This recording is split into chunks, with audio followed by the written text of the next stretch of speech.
So, you guys have very kindly opted, or very bravely opted, to take on the Curse of Straud. A game that should see to it that you are sufficiently spooked for the rest of your days. This music is a little too loud and a bit too frightening. We're going to turn it down just that tad bit more. Try to find the delicate balance. It's so hard to find. Anyway, so while you're together, you've gotten to know each other a little more as adventurers.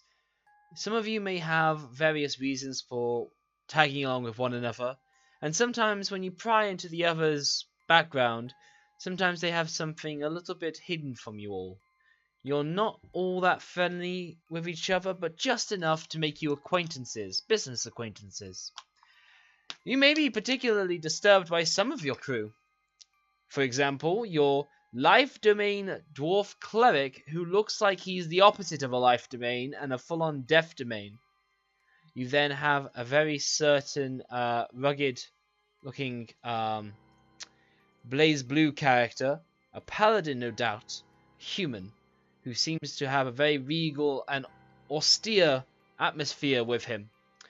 Then you have amongst your ranks another cleric, one of light, who seems to be brimming with fanciful clothing and looks very well. Looks like a cleric that suits the role, unlike your hill dwarf buddy.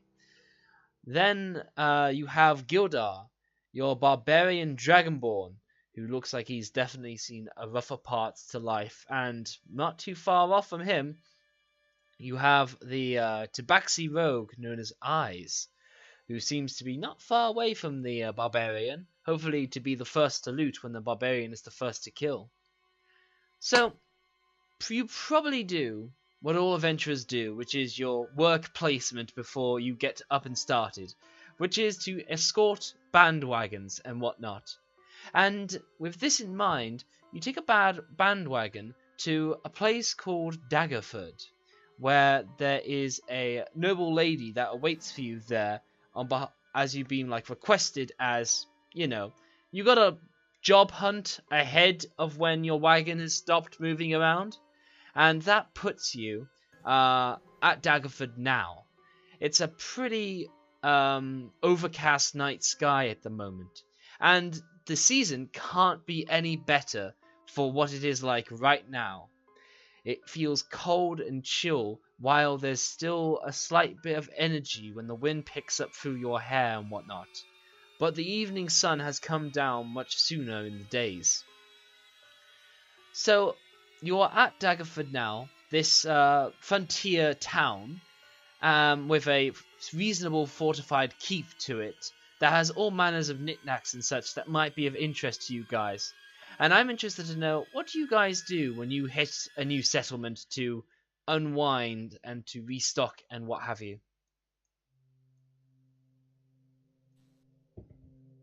This is a question to you guys. Go on. Gildar would probably head to a local inn, because, one of the best things to do once you get into town is to taste what sort of alcohol they have. Yeah, certainly. Gildar would generally walk in. He would, probably gather a few eyes, as he is 7 feet tall and is part dragon in, places. And he would head to the table. He'd slam his fist down, not angrily, just because that's how he enters rooms. Like, Gildar would like finest mean. And then he'd pull out his sack of coins and lay it on the table, assuming that some portion of it would be enough for it. Oh, yeah, so, hang on. We need a casual town music at the moment, because this is a bit too intense.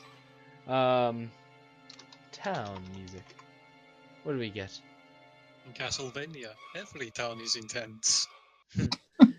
Well, you're not there yet. There we go. That's a lucky pick. That works out well.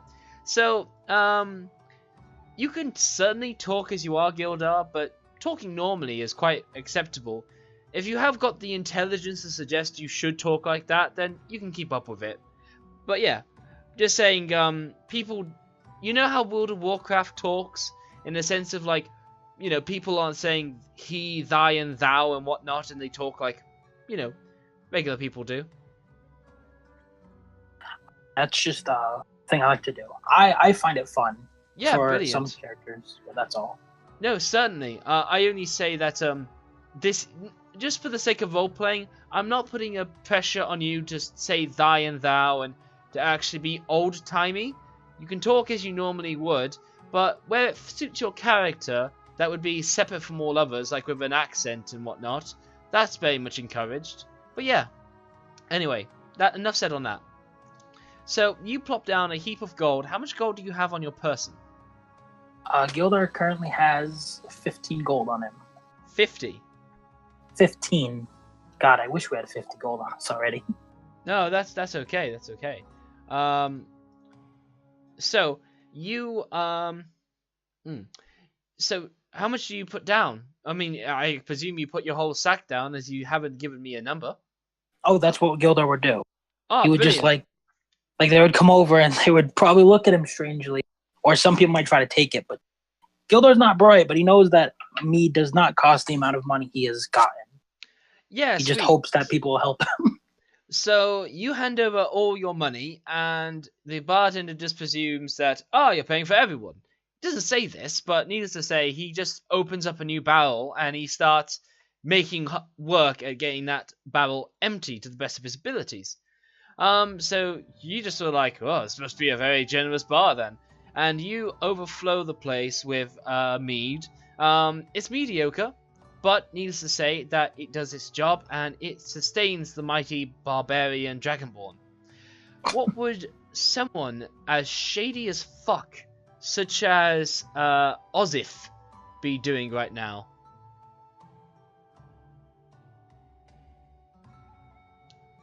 Wesley. There you go. Yeah. Sorry. It's okay. Ozif, he doesn't like to be. He's not particularly approached by most people. He tends to distance himself from people as well. So he would try to find some secluded area of the town, like an alley or somewhere. Yeah. and So. just himself. Yeah, great. So your life domain cleric goes off to look like he's a goddamn, he's about to do some deals. Yes.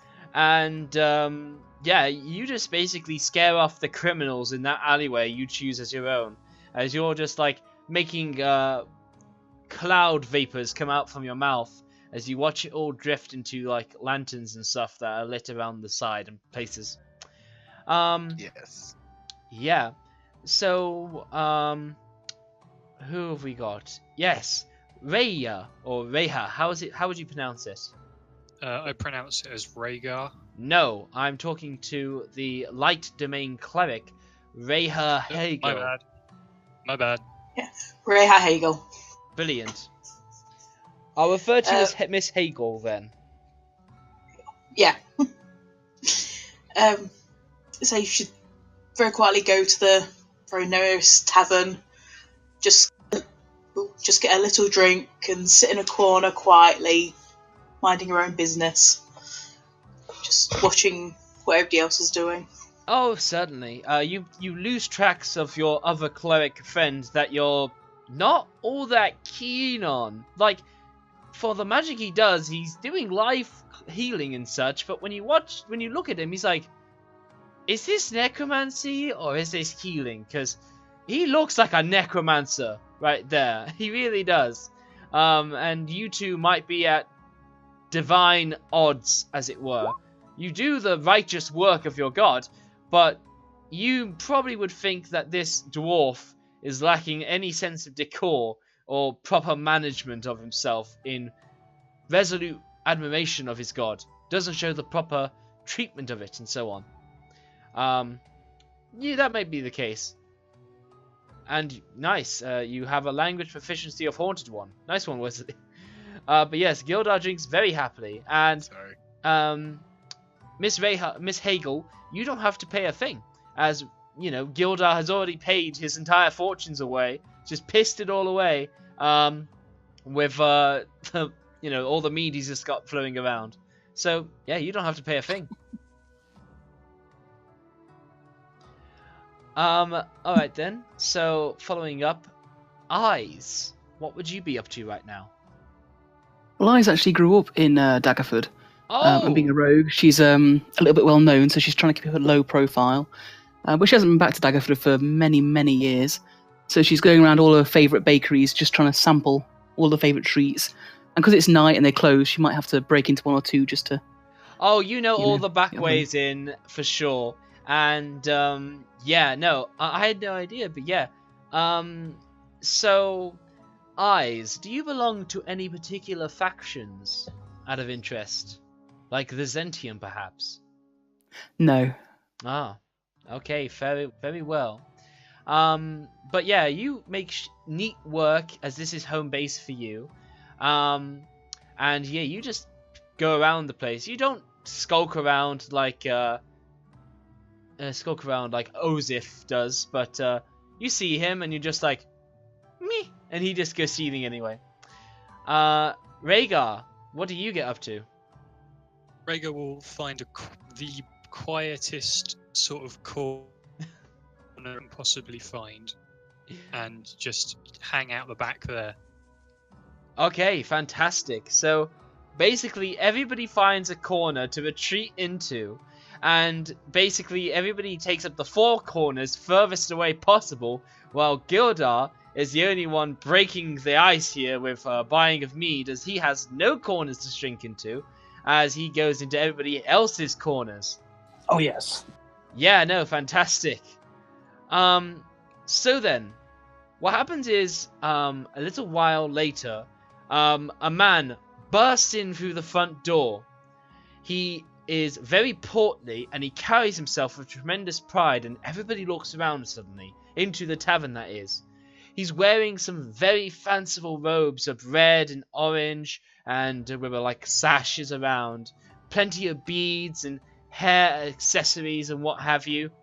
And oh yeah, there's lots going on right now with him, as he is just a splash of color everywhere around him. So yeah, I'm just getting some info. Just getting some info.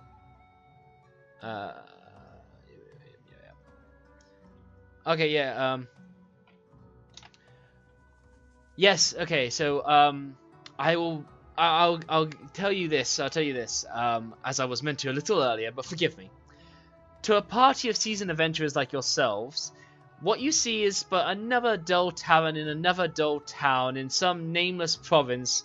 It is but another span of time between the challenges of true adventuring.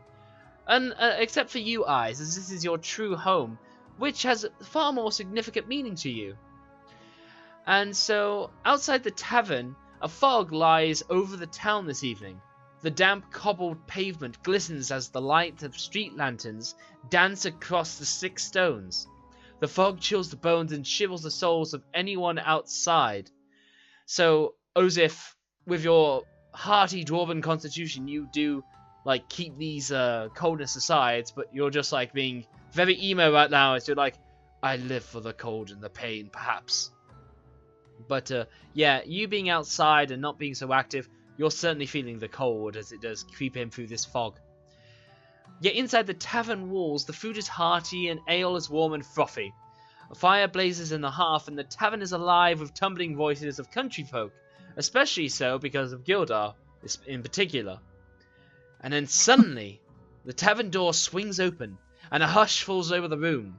Framed by the lamplight fog, a form strides through the doorway. His heavy booted footfalls and jingle of coins shatters the silence. His brightly covered clothing are draped in loose folds about him, and his hat hangs askew, hiding his eyes in shadows. Without hesitation, he walks up to Gildar at the front desk, well, you know, the counter, and stands proudly in a wide stance with folded arms. In an accented voice, he says, I have been sent to you to deliver this message. If you be creatures of honor, you will come to my master's aid at first light. It is not advisable to travel the Slavish woods at night. He pulls from his tunic a sealed letter addressed to all of you, even those that aren't present in this tavern right now. But Gildar, you read that, yeah, it talks about all the others that are all in their separate corners, and it has them written by name, in beautiful flowing script. He drops the letter on the table, and then says, "Take the west road from here, some 5 hours march down through the Svalich woods. There you will find my master in Barovia." Amid the silent stares of the patronage, the gypsy strides the bar and says to the wary barkeeper, "Keep the glasses, one and all. Fill the glasses, one and all. Their throats are obviously parched." And he drops a purse heavier than what you dropped, Gildar, as as he's just like one-upped you, and it's full of gold onto the bar. And with that, he just leaves. The babble of tavern voices resumes, although somewhat subdued. The letter is lying behind you, the seal in this parchment of a crest you don't recognize. Yes, but I have for you a letter. And I shall read it out to you now. Oh, well, first, do you read the letter, Mr. Gildar? Gildar would probably pick up the letter, look around at the bar, and realize that none of his companions are hanging out together. Because up until now, he's probably just been drinking, and people are like, "Good job, man," but he has no idea what they're complimenting him on.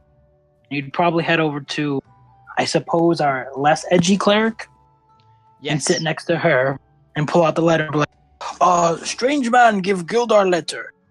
Gildar have difficulty with the bigger words." And he gestures to some of the country names and such on it.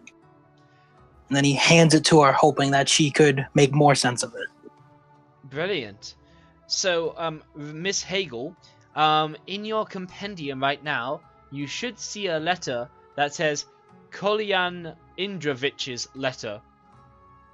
You will get a picture of that, and beneath that, there's text. Would you care to read it out, or would you like me to read it out? Would you like to read it out for me? Certainly. So the letter reads as follows.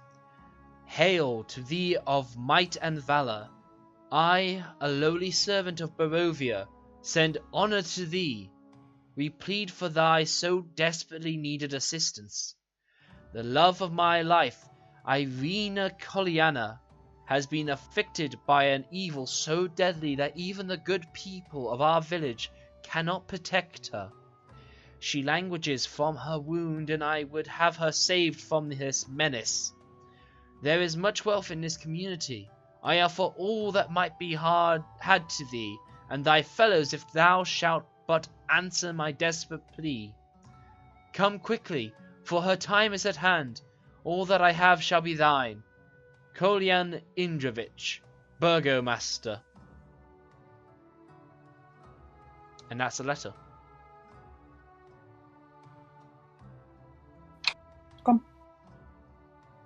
So I think Gildar Ives will have wandered over while that was being read. And go, that sounds what we want to be doing. We need the money. Rhaegar will head over as well just to see what was said. Oh, absolutely. So, everybody from their respective corners, maybe aside from Ozimth, who's still languishing outside? No, Ozith would have seen the man who was obviously out of place down. He would have wandered into the tavern to see what would have happened. Oh yeah, the man that you see walks out proudly into the fog like he has nothing to be afraid of.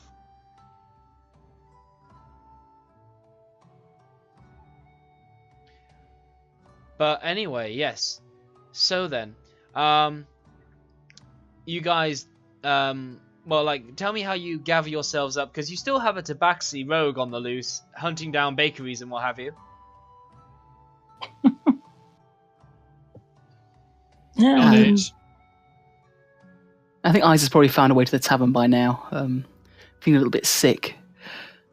But, yeah, you've gone on a binge.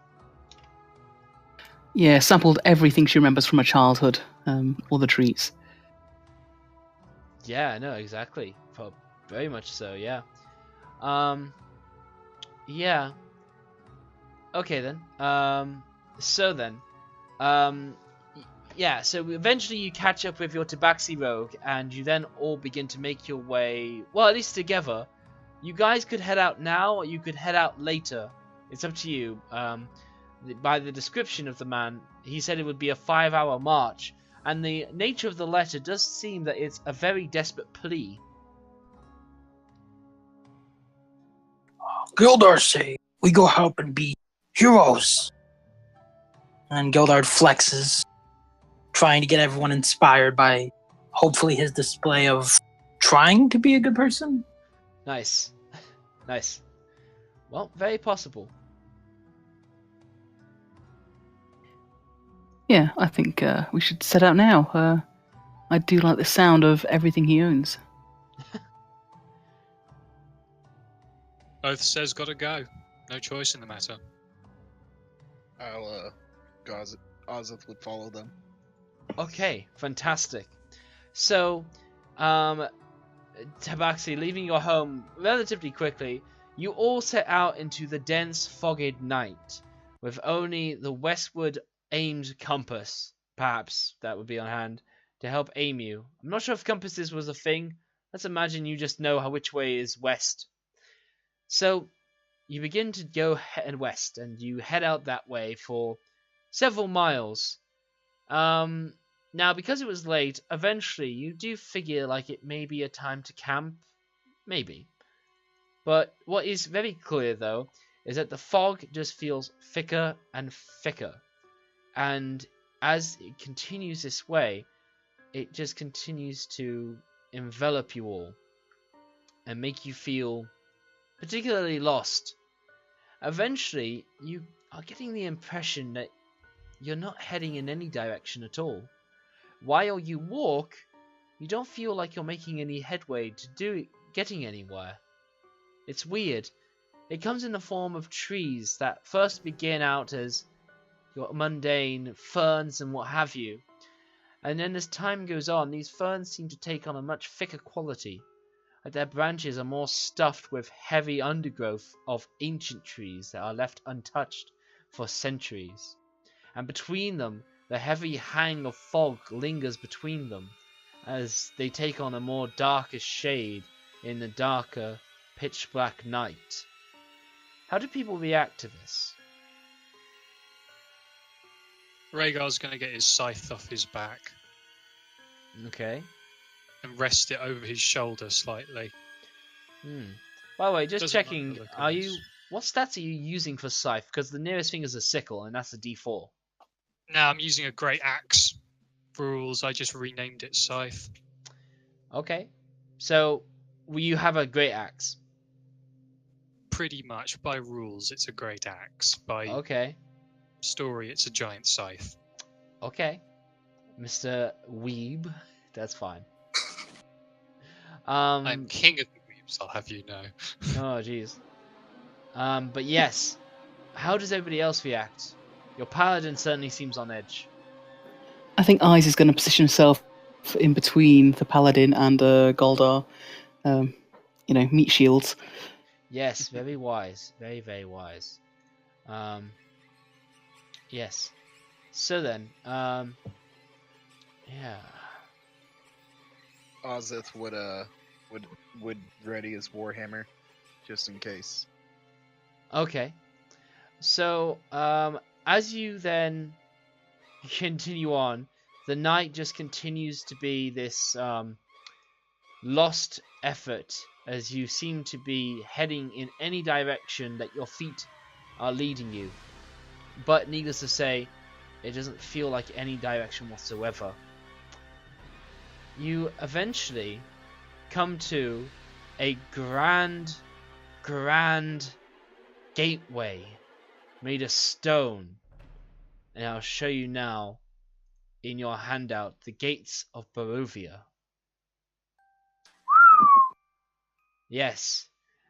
And in this Oh, damn. night, you see these tremendous, gigantic statues stand like above colossal in height before you, while you only make out towards their torsos and the hilt of their swords, as the rest of the way up, all you see is thick fog.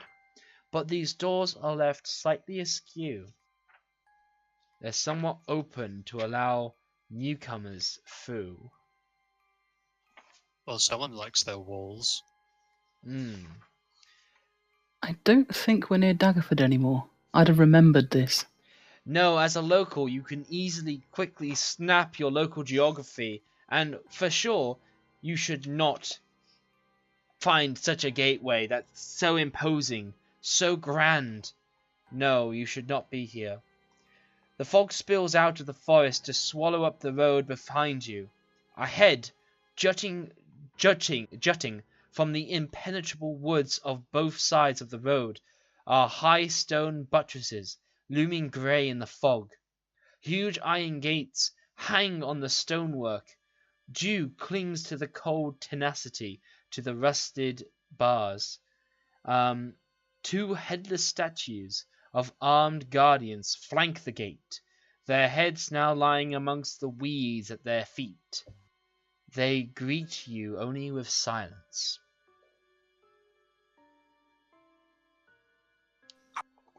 Gilder will look at these things strangely. No, he's not bothered by any of this. Spooky fog, that's fine. And then he'll just continue on acting as if nothing's wrong. Yeah, no, fair enough. How do other people react to this? I'd like to make a check to see if I recognize the faces. Okay, so I'm not going to allow that check. You have absolutely no idea who these faces belong to. Cool. Yeah. Ozith would try to see if he would be able to tell how the stone was cut. So Cunning. there isn't anything you would learn from that, but you could possibly be able to divine the age of this stone, perhaps. Alright, I would try that. Okay, brilliant. So I will allow a history check in this case, but not with advantage. Not with the stone cunning? Oh, sorry, I apologize, Dwarf Stone Cunning. Yeah, no, yeah, okay, go for it. This will be a history check. And all you gotta do is click the ability, rather. Excellent. So what you can divine is that these huge statues are something around 400 to 600 years old. Okay. That's where your guess of a ballpark takes you to. So when you pass through to the other side, you're greeted by yet more imposing woods. Towering trees whose tops are lost in heavy grey mist block out all but the dark grey light. The tree trunks are unnaturally close to one another, and the woods have the silence of a forgotten grave, yet exude with the feeling of an unvoiced scream. Yeah. So, I'm going to hold an action. yeah. The woods definitely caw and pine with wildlife that all hoot and screech at one another. Various things might well be killing off one another just to live, or rather, things are slowly sleeping in the dark dirt beneath your very feet, soon to be awakened by your footsteps alone. Yeah, so I'm going to hold a dodge action. Very wise. But there's little you need to do. Okay. I would like you guys... Who has the highest perception score? Gilder has a +4. Okay. Miss Hagel, what is your perception score? My perception, that's only a 3. Okay. Dragoff, what's your perception score? My perception is... You cut out, perfectly timed. Wesley, what's This- your... What was that? No, you're just perfectly cut out. So I Two. just... A 2. Okay, Two. cool. So Wesley, what is your perception score? 4. A +4. And Vic, what about you? 3. Okay. So, Square Nuggets and Wesley, what you both catch is the scent of death in the air. Okay. Gildar no longer thinks this safe place. Would Yes. my dark vision let me see anything? Yeah, it is making sense of the road before you and the thick trees that are surrounding you. But yeah, it's up to What you. about divine sense? You divine sense. So what do you pick up of that divine sense? Let's see. The presence of strong evil registers in my senses like a noxious odor, and the powerful good rings like heavenly music in my ears. I can open up my awareness to detect this. Okay, so And- when you do so, you are put out onto your feet, flattened, as you detect a world of evil. It reeks from the trees and the earth. It goes all the way to the stench in the air. Evil is everywhere here. In every pocket of cloud, in every ounce of earth beneath your feet, stuffed into the cobblestones on the road you tread on, and especially in the ever pitch black night, evil is absolutely everywhere. Your divine sense still works, but there will be an adjustment bit as you are swamped in a sea of darkness, with you and your friends a few tiny little flickers of light. Well, And that light is in this between place, swallowing lovely. trees.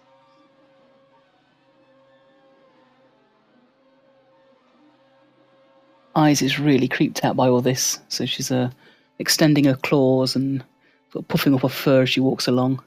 Yes. And Mr. Paladin, this may be like a real shock to you, because, like, nothing has ever come close. Nothing has ever come close to such a world of evil that you've ever known, that you've ever experienced or imagined to experience. And this can't be the same world you knew. There was no way this could be the same world you just came from. I don't think we're in Faerun anymore. No, you don't. So, do you follow the scent of death, is what I ask you? Or do you follow the road and play it safe? I think we should go back through the gates. Okay. So basically you decide to turn tail and head back, right? Yep. You guys are all very tired at this point. It's been 5 hours marching, and I need you to roleplay this with the others. Gildar But would like sleep. yeah. But I also need you to roleplay convincing them to turn back now. Yeah, I don't like this, guys. I don't think any amount of gold is worth carrying on. I don't think we're getting a. We are completely surrounded. Well, I mean, This doesn't look good either. This one. there is a road to follow, and if you wanted to, you guys could try to backtrack a little while. I mean, you've only just like passed the gates, so it's not too late. You can try and turn back now. I think we should find somewhere to wait until it gets light. I would Valid agree. suggestion. So, Alright, well, I'm not going on my own, so I'm going to follow you guys. But I don't like this. right then. So yes, you guys continue to travel on. I need to check something. Oh, bollocks.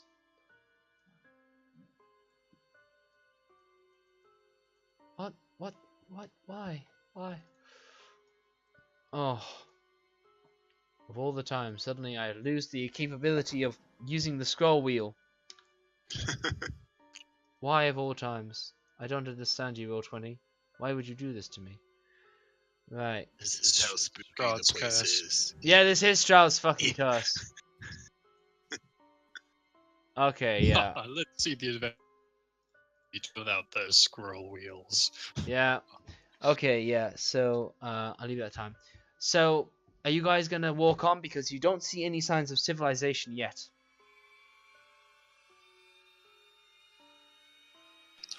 I mean, I don't believe we have much of a choice. Yeah, if we're not going back, I think we need to stick to the road because I do not like the look of those forests. So, do you Okay. guys walk on or do you camp? Walk on. Walk on. Okay. Yeah.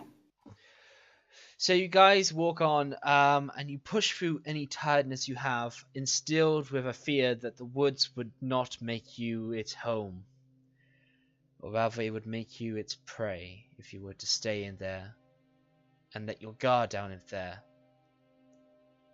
And it's something after you leave the outskirts of the forest, eventually passing through, do you just hear from a far, far distance, maybe not so far, the echoing howls of a wolf baying under the overcast dark night. Apparently, and then once that first one howls, a whole team whoop after it. All of the woods seemingly coming alive with the hordes and maybe clans and families of savage predators teeming like vermin within the grand fur of the woods. Now you guys open up to a large plateau area where past the savage woods you see in the distance down the road a town. But this town is very, very, very dim. You can swear you don't even see any light coming from it. And above, you don't even see much past that. All you see is mist, where the Slavish woods are. A river to your far, far left. You know, a mile or so. But straight ahead seems to be one respite. But everywhere else is thick blanketed fog, with wolves baying behind you.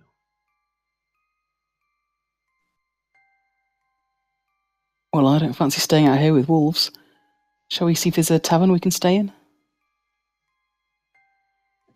I think I have to agree. We should find somewhere to secure. Gildar's gonna gesture for the party to head on before him, and he draws his massive maul just in case the wolves start coming at them, Yes. as he Rhaegar will he take believes the rear. he's So as you guys get to this open area, you all are sort of oh, I know what to do. Haha. Allow me, this will be good. Yes, I know what to do. So you guys don't have like cartographer tools. Does anybody have proficiency with cartographer's tools? No. Well then. Nobody? no, I don't believe so. Okay. Fine. Then I'll just give you the map for free then, I guess. Yes, so I'll put you over here into the land of Barovia. And needless to say, you don't know your way around. The only thing you can see up to is the village.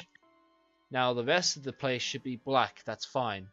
You guys, however, are currently over here on this winding road. After another hour or so, you eventually come to the village that lies ahead of you.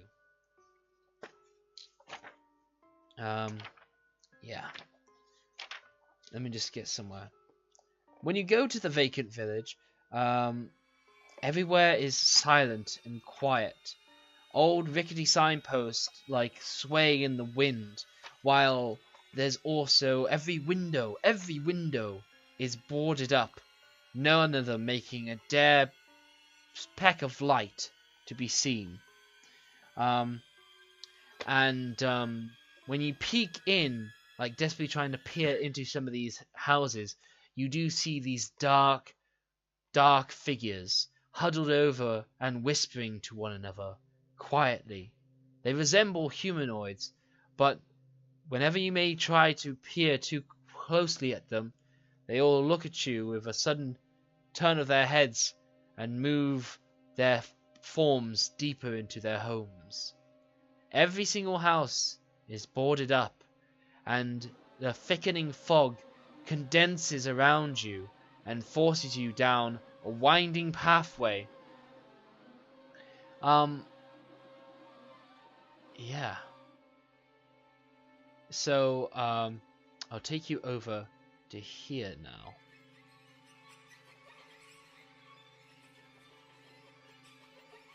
Oh. There you go. Yes, so, did you guys see anything beforehand, or are you seeing stuff now? All I see is the town.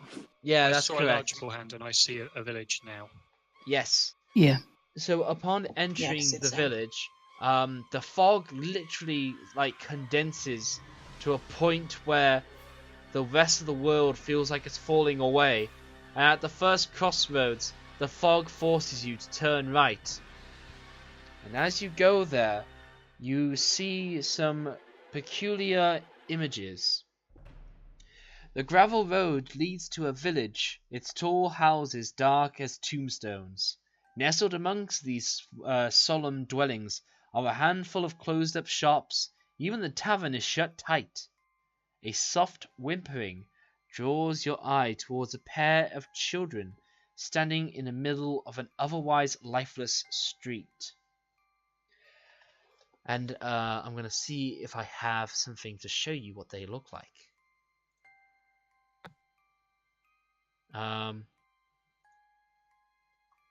Okay, yeah. So I'll send you a picture of them through Discord.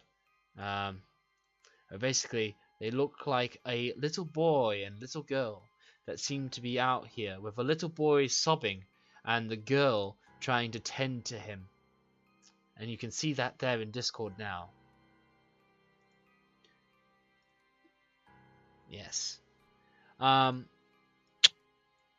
So, when they see you, the girl try to tend to the boy and get him to stop whimpering, and she managed to successfully by getting him to shush. And so, after shushing the boy, the girl turns to you and says, "There's a monster in our house." She then points to a tall brick row house that has seen better days.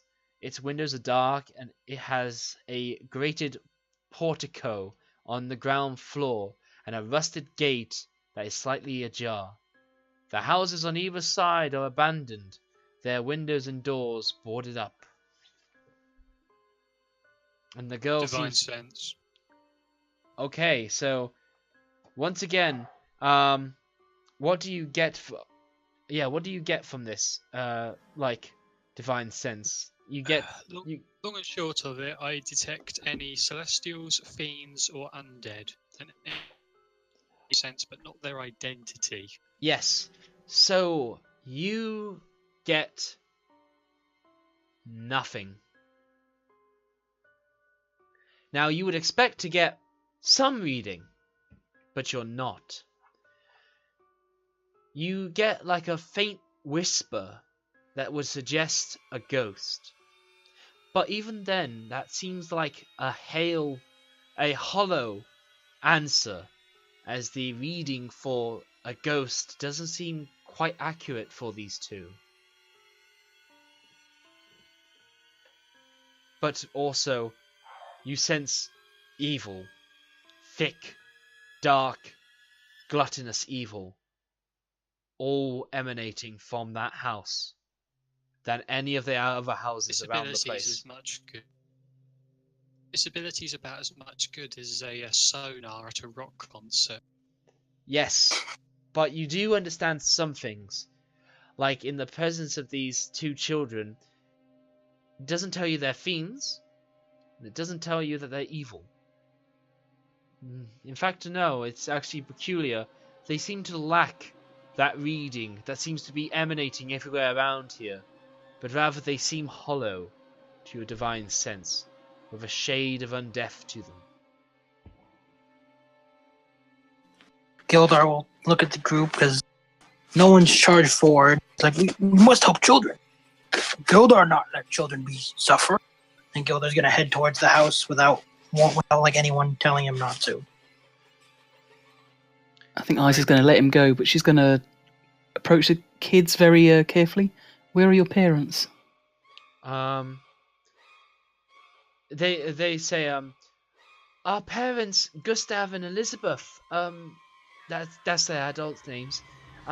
They're keeping the monster trapped in the basement. They're not letting it out. Okay, is there anyone in the village who can help us? Or No. can help you? They look at each other as they seem confused by that, but they go, no one else. And also, when you look around you, the road you have travelled up has also been engulfed by fog, leaving you nothing but the sight of the house before you. Rhaegar sighs and goes into... What's that, sorry? Rhaegar's going into the house. Yeah, you're cutting out there, my boy. Rhaegar, go in. Yeah, he goes in. I get it. Yeah, no, brilliant. So, it's worthwhile me sharing what the house looks like to you guys. And I'll share it. It's a very tall, 4-story building. And it looks a little something like this.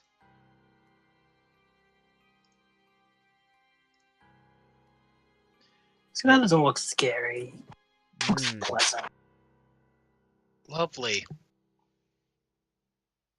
No, fair enough. So, yeah, the little children stay outside as the sister once again goes back to calming her brother and leaves you to go and sort out the monsters that lie within. As you approach, they get engulfed by the fog as you are left alone. Now I am just trying to get the right level here. Where is it? I think Isa is following along, but using all of her stealth to try and hide. Oh, Eyes, you don't feel like... You feel vulnerable in the sense that there's nowhere to hide. The world around you has vanished into fog, leaving you very, very, endangered. Still holding that dodge action, by the way. Yeah, absolutely. Yeah, they don't call Eyes Eyes in the Darkness for nothing, though. She's very good at hiding. No, that's absolutely sensible. Well, I'm just dealing with a few bits and pieces.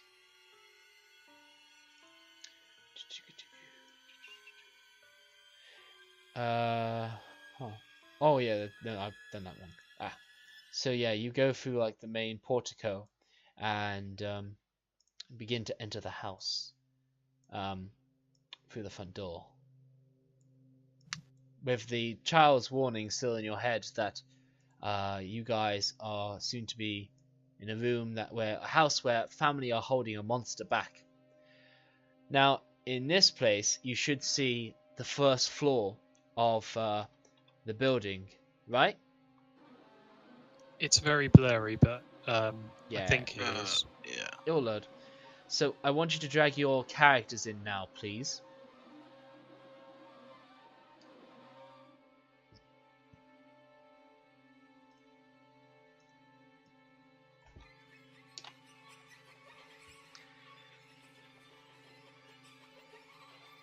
Okay, yeah. So we just Hold on, my your token's gone a bit messed up for some reason. Probably because you didn't make me assign it. Okay. There we go. Lovely, lovely, lovely. Yep, let's sort this out for you now. Okay. Characters, Rhaegar, boom. There he is. There's his token. thank you. No worries. Everybody's token is wrong. I set it up. I don't know why it should be wrong. Everybody's lost it. Oh, why? It's because I didn't assign it. Oh. Well, here's his, because I set his up. Hey. And that one looks right. Not anybody's fault. Not anybody's fault. I gotta assign this to your character sheet. And it's such a tedious little thing. Are people feeling suspiciously spooked already? Suspicious. Yeah. Yep, I think so. Good. To quote a famous gentleman of aquatic renown, it's a trap. Springs to mind. Of aquatic renown, he's a Mon Calamari, space renown. a fish person. He looks like a fish person. We may never know. He may have spent all his time from the desert. He may be a desert reptile. Yeah. Yes. Yes. Could just be a indeed. salamander. Yes. He's a fish. It's Admiral Akbar. Yeah, I'm geeky enough to know what the home planet's like, and it is a big water planet. Fair enough. I don't know who we're talking about, by the way. You know the guy in Star Wars who says it's a trap? I've only seen the first of the trilogy, and only Oh, God. 10 minutes of it. Oh, you poor... my God. Sweet Saloon. Okay then. Please don't kick me. So yeah, a wrought iron gate with hinges on one side and a lock on the other fills the archway of the stone portico. The gate is unlocked and its rusty hinges shriek when the gate is opened by you guys. Oil lamps hang from the portico ceilings by chains, flanking a set of oaken doors that open into a grander corridor. And I presume you guys all make through. I won't move your guys, you will have to move yourselves. Just so we're clear. Yeah. So then, a wide hall. Yeah, you go through this place. Hanging on the south side of the foyer, which you guys are now in, is a shield emblazoned with a coat of arms, stylized golden windmill on a red field, flanked by famed portraits of stony-faced aristocrats. Mahogany-framed double doors leading from the foyer go to the main hall with a set of panes of stained glass. And then you guys open up into the main foyer.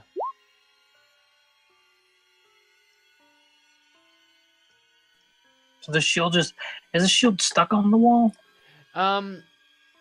So let me just check that. Is it? Yeah. Well, it's hung there. Yeah, it's hung there.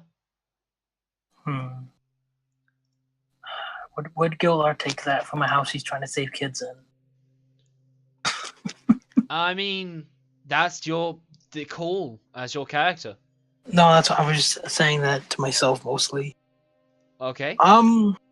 When everyone leaves the room, Gilder just kind of, look at the shield. It's a nice shield. Then he's gonna grab it. Okay. Because sweet. it might come in handy. Very well. You now have a. I want you to call it the Durst Shield. It's very fanciful, for sure.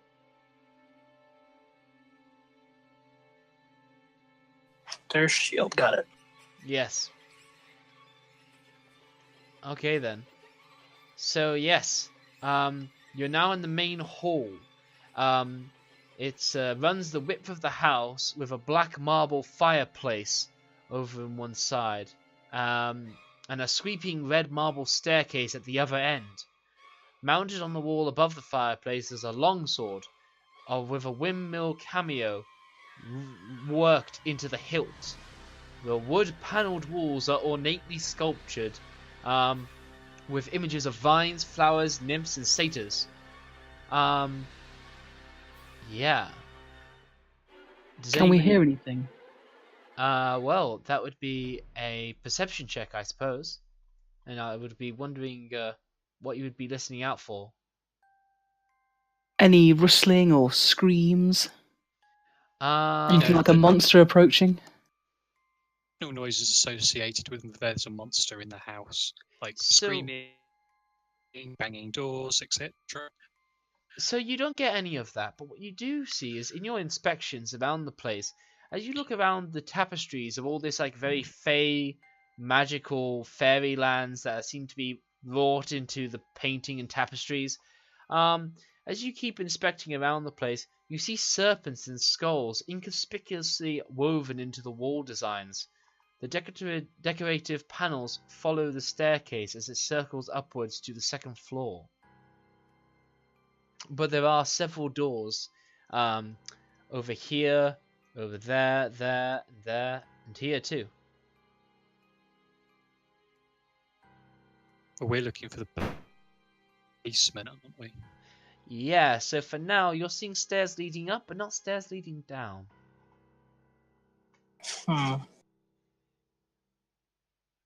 Finding Didn't they say that the suspicious? parents are? Yeah, they did say the parents were in the basement. Oh, I heard they said they locked them in the basement. I didn't know if they were in the basement. The parents are holding the door or holding the beast in the basement. And it seems like they're keeping them there by being in the basement. It was very vague from the children for sure. But in either Alright, I case, you think- guys need to make your way downstairs somehow. Well, let's see what's behind magic door number 1. Are you meaning the door closest to you? Yes, indeed I am. Okay. So then.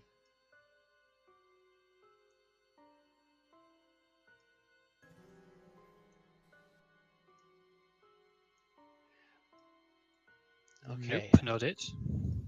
Well, let's see what you find here. So, the dining room.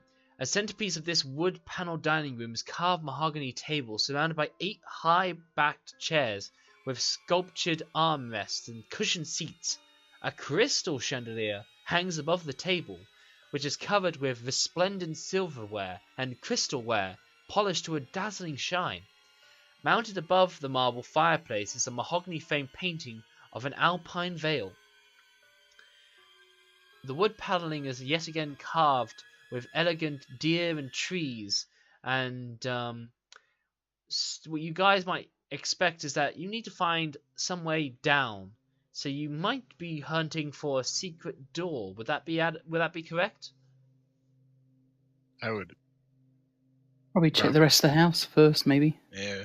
I'll check what's behind me. All right. So everybody in here, give me a perception check. Sure, why not? Okay. So. And Eyes is going to carefully start scooping up all the silverware as well. Oh, absolutely. Silverware, crystalware, magnificent stuff. Certainly. Yeah, whatever she can fit in her bag. And when you look around, when you look at the tapestries again, on all of these trees that are nearby, on their trunks, you see the carved picture of twisted faces screaming in agony and wolves lurking amid the carved foliage. And yeah, Liz, holy crap, you see this to every Beautiful. dotted detail.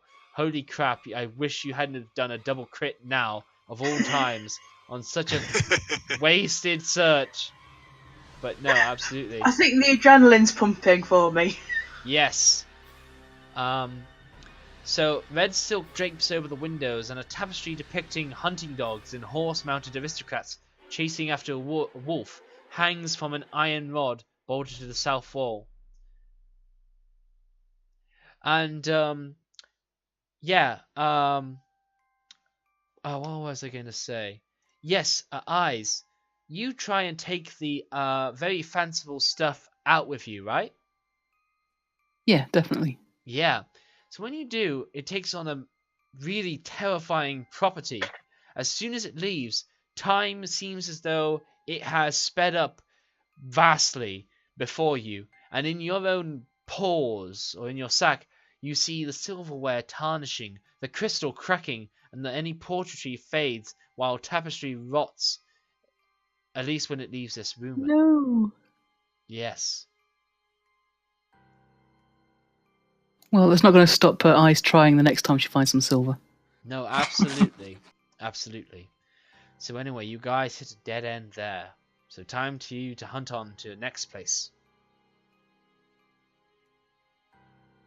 Let's try through here, I guess. Okay. So, since you said that, I'll let you be the first to enter it, Eyes. Oh, I don't like that. It is a kitchen and pantry. It's tidy with dishware, cookware, and utensils neatly placed on shelves. A work table has a cutting board and rolling pin atop it. A stone dome-shaped oven stands near the east wall, its bent iron stovepipe connecting to a hole in the ceiling. Behind the stove, to the left, is a thin door leading to a well-stocked pantry, which, I don't mind sharing now. And what you also notice around here is a dumbwaiter system, packed right over here. Is it big enough to fit someone in? It's a small door, but yes, somebody might be able to fit in at a squeeze.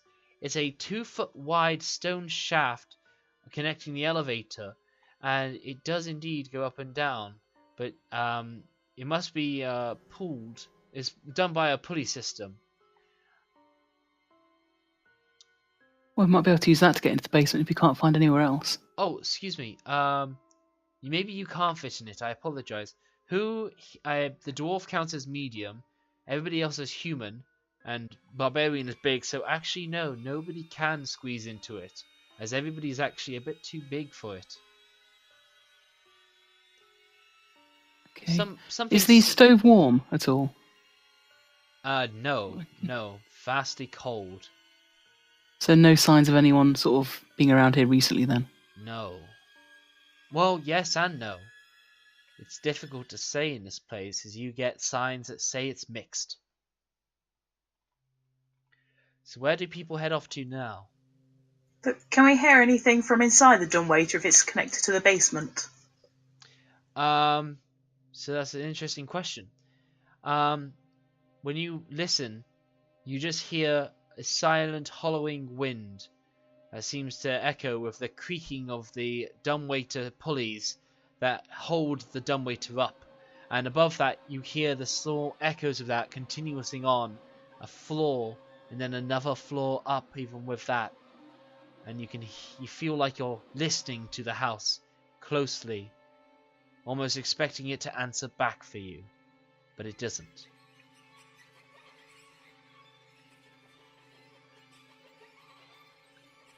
So yeah, time for you to decide where you head off to next. Were there any doors around here? Yes, there are. At least where the blue one was, which is over here. Yeah, that was me. Yeah, sweet. So over there is a cloakroom. It has several black cloaks hanging on the hooks on the wall. A top hat sits on a shelf.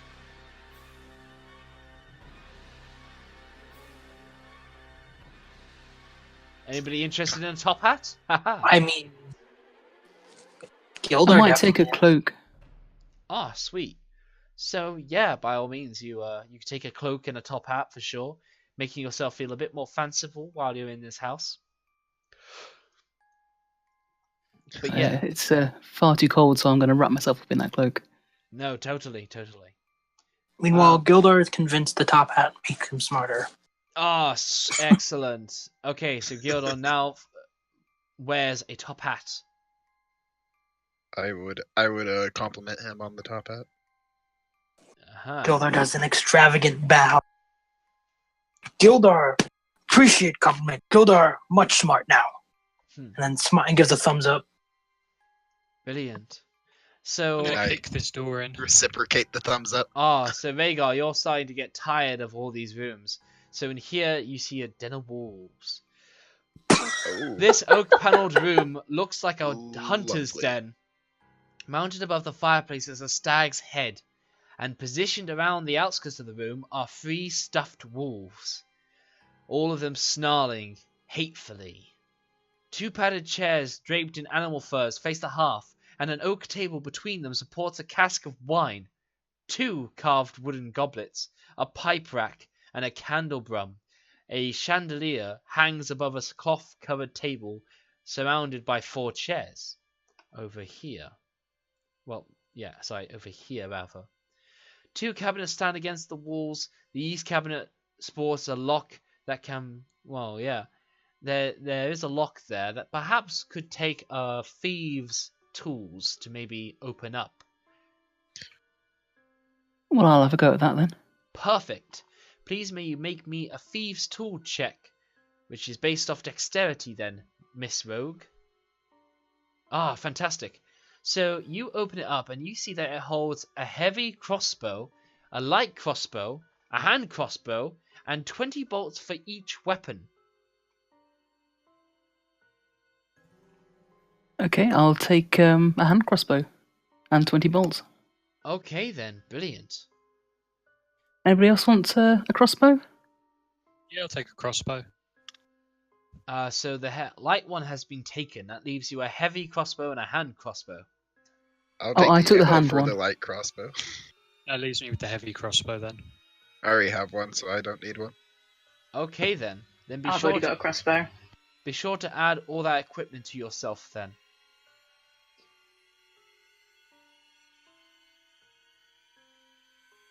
I'm just reading some stuff. Yeah. And where do I put the ammo for my? Hang on, sorry. Gildar sneakily takes a longsword. What longsword? The longsword that you said was in the above the fireplace in this room. Oh yeah. Unless I misunderstood. Yes. No. That's fine of you to do. Let me just check that again. Was it a longsword? Yeah, it's a longsword. Yeah, and you absolutely take it. I want you to label that as Durst longsword for me, please. Yep. Otherwise, whatever someone else was doing. Yeah. But basically, after you root around in this den of wolves that all look like they want to pounce at you, but death has taken them. Or has it? Either way, you're getting a bit unnerved by these wolves all circling around you in this room. I'll take my scythe and I'll slash the head off one of the wolves. You do so, and the wolves don't respond to this. But they continue to snarl at you, hatefully, looking at you, perfectly One of them. animated and yet not animated at all. I'm going to pat one on the head. This one still looks at you, snarling hatefully, padded with its teeth still sharp, and you pat its strangly fur. Are the wolves looking in a specific direction? No, they got that effect where the eyes seem like they follow you, you know? But their heads aren't pointed towards anything. Well, they sort of are circling around the middle of the room. So what you're trying to say is that this room was made to look as uncomfortable as possible. Yes. It's a hunting den. Huh. The people Lovely. the people that hunted these animals wanted to feel like they were still in the fray, as it were. That's just lovely. No Yes. accounting for taste, some people. Yes, but it's still fanciful all the same. It's not cheap taxidermy that you have ruined with one of your scythes. But yes, I suppose by now you head upstairs. Would that be right? Yeah, I guess we have to. Okay. So then, you guys eventually make your way upstairs. And you make your way out over to here, on the second floor. So here, unlit oil lamps are mounted on the walls on this elegant hall. Hanging above the mantelpiece is of the fireplace over on the west side, is a wooden frame portrait of a family. You get some, but you recognize the children. You recognize the children, maybe a slad happier. And in this family, you get an impressionable look of the mother and father, who you think is Gustav and Elizabeth. What's more, their father is holding a swaddled baby in one arm, which the mother regards with a hint of scorn in this painting. Standing suits of armor flank wooden doors in the east and west walls, each suit of armor clutching a spear and has visored helms shaped like a wolf's head. The doors are carved with dancing youths, although close inspection show the youths aren't really dancing, but fighting off swarms of bats. And the red staircase doesn't go anywhere higher than this, it seems. Can we tell how old the painting is? No, it seems like it's within your typical family lifetime, like very recent. In fact, based on how old what the children look like and when this picture was taken, looks like about the same age, like recent. Interesting. Yeah. Door, So then- please. Yep, I'm on it. Vhagar, are you like getting a little bit antsy right now? The suspense has started to bore you as you wish for something to fight, something to, maim and Right. kill. Rhaegar's feeling like, he doesn't like things that hide from him. He Mm. prefers direct challenges and direct solutions to direct challenges. Oh, of course. Well, would you say Vhagar is a man of higher education? No, he's not. Well then, I have good news for you. You just found a library. Red velvet drapes cover the windows of this room. An exquisite mahogany desk and a writing high chair face the entrance and the fireplace, above which hangs a framed picture of a windmill perched atop a rocky crag. Situated in corners of the room are two overstuffed chairs. Floor-to-ceiling bookshelves line the south wall, and a rolling wooden ladder allows one to more easily reach the higher shelves. The desk have several items, but go on. I will take a cautionary browse at the titles available. Yeah. So, bookshelves hold hundreds of tomes, covering a range of topics, including history, warfare, and alchemy. There are also several shelves containing first edition collection works of poetry and fiction. So no Volo's Guide to Monsters then. Oh. Ooh. Oh, Mr. Vhagar. That's a very interesting prospect. Well, I just think, a proper library is stuffed with many useful tomes. It would have a whole range. Okay. Make me a perception, I guess. And That's you're pretty funny. gonna need to crit. Ah! Ah! Yeah. Oh well. I tried. And I would Curse of have Straud succeeded if is not not for those generous. meddling kids. No, Curse of Straud is not generous. And you do not find a Ozeth Flawless Guide to Monsters, but go on. Would Ozeth be able to tell if there was any books on any ancient spirits or anything? Along some of the range of books, there are some tomes that do pertain to spirits and the occult and what have you. But Tobin's Spirit Guide, traditional reading. no, it just basically talks about well, in the works of fiction, there's some stuff about ghosts and whatnot, taking heed of the living and vandalizing them every waking hour and every waking day, Now, Mr. Alex, in your search, you actually uncover something extra. There was a secret door behind one bookshelf, which can be swung open by pulling a switch disguised to look like a red-covered book with a blank spine. You thought this might be Volos, but instead, you do open up a doorway by complete accident, as it leads into another room. A secret room. Yeah, I'll have a look inside. Yes. So inside, you see a corpse of a... And I'm backing skeleton. out. The secret room contains bookshelves packed with tomes describing fiend summoning rituals and the necromantic rituals of a cult called the Priests of Ozzibus. Hey, anyone got like a Molotov cocktail or something?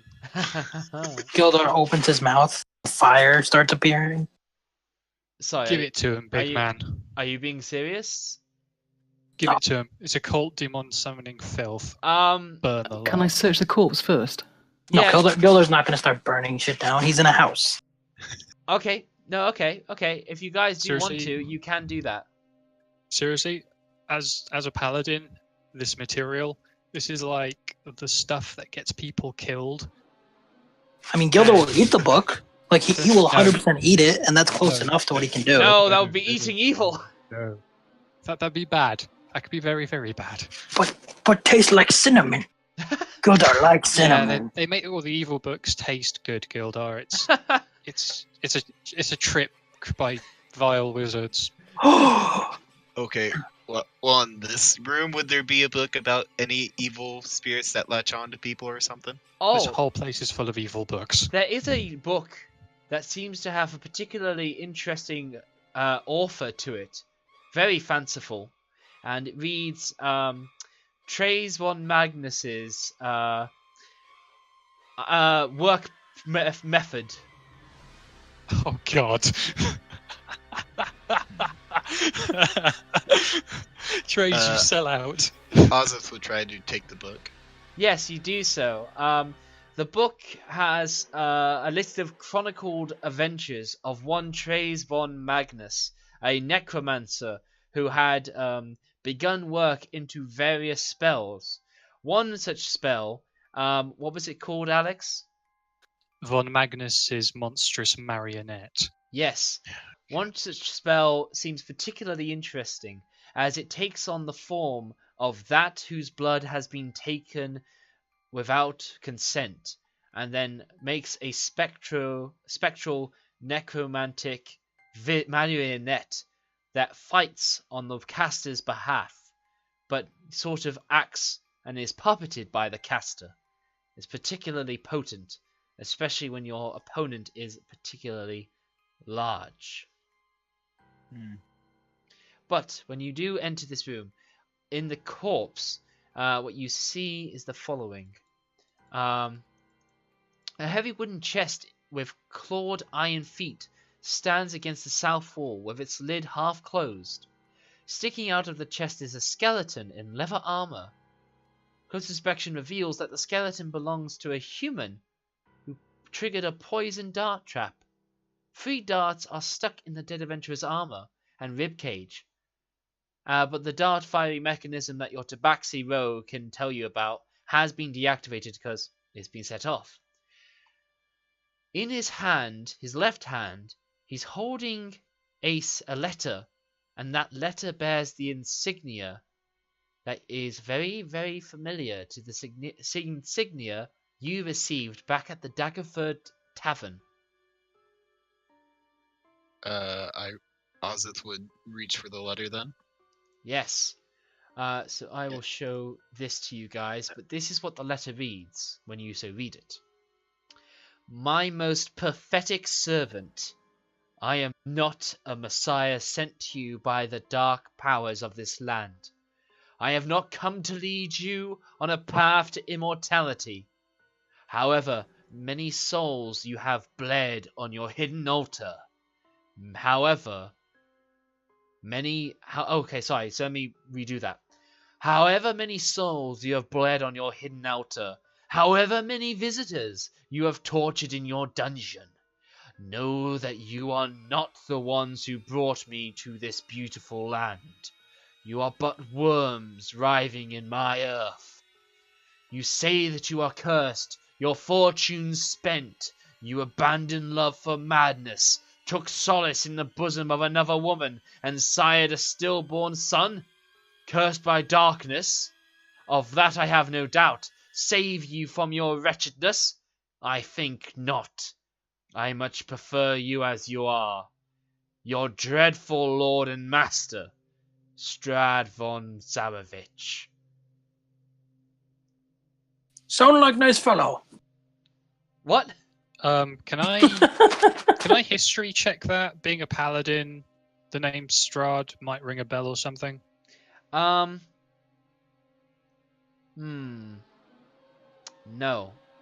Because the knowledge Very of well. Straud has actually not really left the Forgotten Realms wiki or branched out into it. You know this out of character about Straud, but Straud and you know this out of character about Straud. Straud is in his own pocket dimension, a place separate from all other beings. When he was something else to what he is now, he was barely known.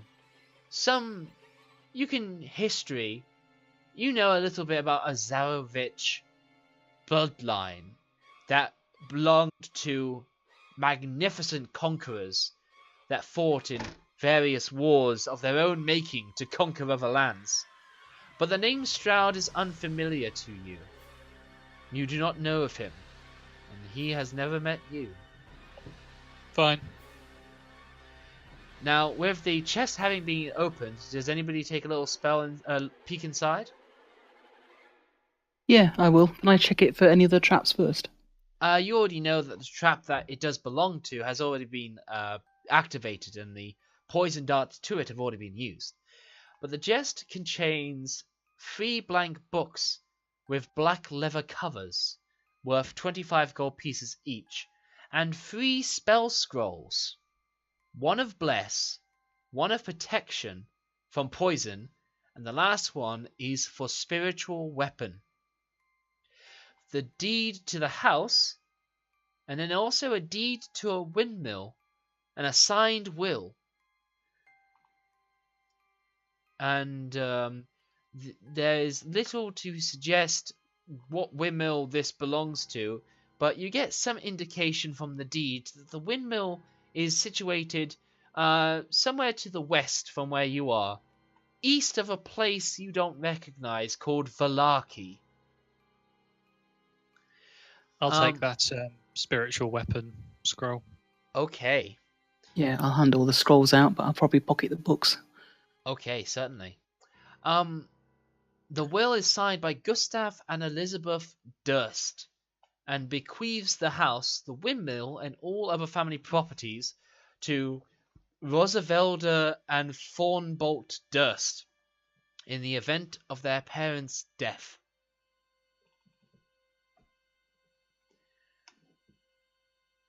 I guess I'll take the will as well. Sounds like it might be useful for the kids. Give them something to go to school on, you know? Yeah, that's what I'm thinking. Yeah, you are now the owners of this very creepy house which your parents have died in. Congratulations. Yeah. I mean, if Yeah, it was the Adams well, family not- kids, they'd be happy about it, wouldn't they? I think they miss their mum and dad, but they just roll with it. Yeah. So, Well, we don't know they're dead yet, though. We just know Based that on the parents house, though, have locked I'm them not in. very yeah. I fully optimistic. expect to find them in the basement with like cutlery sticking out of them. Cutlery, wow. But we- So, Miss Hagel, how are you dealing with all these creeping visages? I'm staying towards the back. I'm letting the others do the exploring. Though I'm wondering, did anybody actually get the kids' names outside? You did not. But given the picture in the main hall of this floor, and given the names on the deed, you believe that they are the same ones as mentioned. I'm going to wave the scrolls around and say, does anybody want these other two? Be ashamed to leave them here. These might be in the best hands of the other clerics. I was going to say, I'll take one. There is a bless and a protection from poison scroll. I don't need the poison. I'll take the poison then. Alright, There's I'll pick also a the bless scroll. bless. Okay then. Be sure to add that to your character sheets. But now then, you still have not found a means of heading downstairs, so you must explore on. Is that a door there? What's this room? Oh, also, do you still want to burn down that secret room now that you've seen everything there is to see in it? Yeah, I do. So, you use a But tinder... I'm not going to waste the. I don't want to waste the Dragonborn's fire on it. No, so no, I'll no. just use from the. tinderbox as part of your supplies. You throw a few, Yeah, sure. you threw a few nasty, evil, foul books down. You have a divine sense already pinging all of them, soaked I'm with burning that ink copy made of Von vile blood. Magnus's work. Yeah. Oh, do you burn Do you burn Trace's book as well? Yeah, why not? All right then. You add that to the kindling, and you set fire to it all, starting a small fire and then letting it grow. And then time reverses as the fire that was growing beforehand, with all the burnt out bits of dust, simply reverse the process you've just done to them, as the house refuses to let these burn. And that's, Rhaegar swears very angrily and very loudly. yeah. So everybody else, Uh, you hear a Paladin screaming. yeah. Not screaming, just swearing angrily. Yeah. And all the books are placed perfectly back, including Trace von Magnus's work. Seriously, I'm gonna kick his ass. Yeah. What's in this room? Ah, right. So, yeah, at the foot of the stairs, at the foot of the landing to the stairs, you do see another room to venture into. And over here, you see a servant's room. And you also can tell that over here is the dumbwaiter that was connected to the kitchen downstairs, where this likely connects to. It's an undecorated bedroom that contains a pair of beds, straw stuffed mattresses, and a foot of each bed with an empty footlocker. Tidy servants' uniforms hang from the hooks of the adjoining closet over here. Can I check under the beds? Certainly, yes. You see Oh, that's what the monsters are. I know. You peer into the darkness beneath the beds of these servants. Hold up. I've got a solution for this. Yeah. No. Oh boy. Rhaegar takes his scythe and does a direct slash downwards, so the point would impact the beds and go through. Right. So you injure Anything nothing. No monsters under this bed. Well, you actually haven't looked underneath it. Pretty sure the big scythe coming down would scare it out.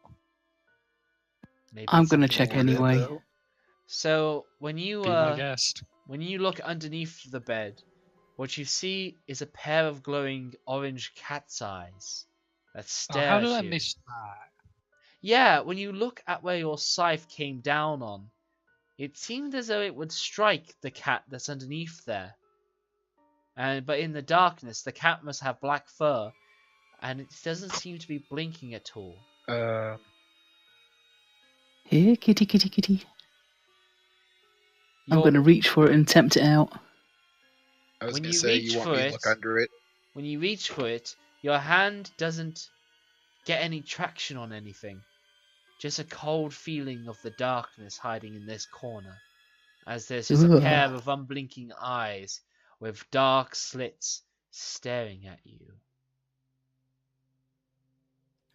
Okay, I don't think that's a cat. Would my dark vision let me be able to help here? So when you look down, all you see is the eyes. You don't see the darkness.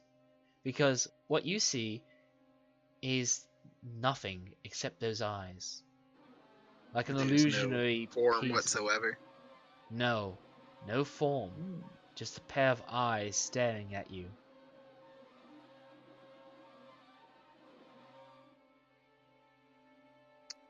I was supposed to say, there's something not right about this house. Oh, well done, Sherlock. Everyone should simultaneously just look at you. Everybody gives a simultaneous face slap. I'll look under the other bed. No other cat's eyes or anything like that. Just the one bed and just the one set of cat's eyes staring at you from the other side. Would I be able to lift up the bed? Certainly. You may try. Okay. Strength check, I assume. Yeah. Yeah, you lift the bed easily enough, and when you do so, the darkness of the bed naturally is disappeared. But also, let it be said, this house isn't currently lit up. Or am I speaking too soon? Allow me to check that, as I've just made a presumption. We haven't lit the torches. I know that. I hadn't heard much about it, but allow me. The rooms. So everything is free of dust, and there doesn't seem to be signs of age. Everything seems well oiled and well maintained. The ceilings are about 10 foot high to about 13 foot high ceilings in some places. Yeah, none of the rooms are lit. Everywhere is darkness. So when you lift the bed, there's still just a pair of eyes, still looking back at you. Even it doesn't move much, but from its position, it remains stubbornly staring back. When you put a light to it, the cat's eyes disappear, and when you move the lantern away, the eyes blink again in the darkness that you've given it.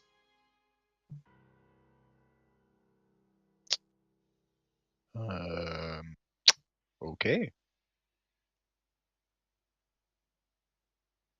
I'm going to leave the room, but every time I look back, I want to check that it's not following us.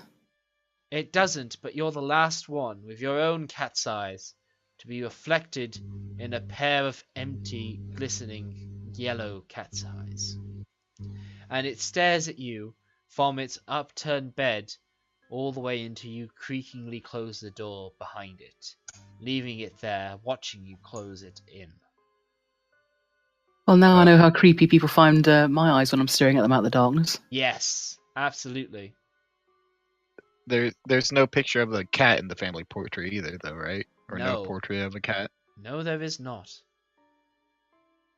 Could have just been the servant's cat. You wouldn't have the servant's cat in the family photo. You may not. Cats can get around through a lot of easy small places that could have found a way in. Also, I lied. This staircase does go up higher. I didn't think it does, but it does. Just something I'm realizing now as I look at it. Stairs magically appear. Yeah. What? Those weren't there a second ago. It'd fit with the house.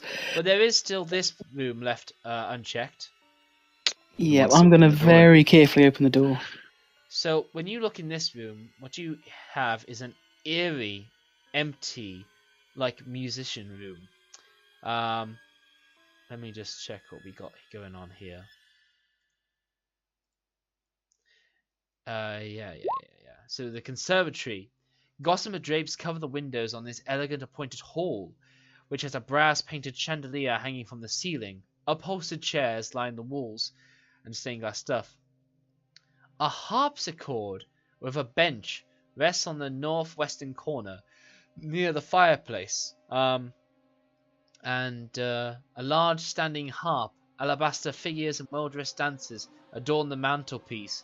Close inspection of them reveals that several are carved as well-dressed skeletons. Without any light, you just see these cold instruments waiting to be played by something. Well, I think Alex is playing the piano. I'm trying to, anyway. I might have a strum on the harp, see whether it does anything. So, yeah, are you proficient with a piano, Trace? Former Trace, rather, that is to say, Rhaegar? No, Rhaegar has absolutely no musical talent aside from the basic knowledge of how an instrument functions. So Yeah. he's just playing with it to have fun. Yeah, so you play nothing, but the piano knows a specific tune and it decides to help you.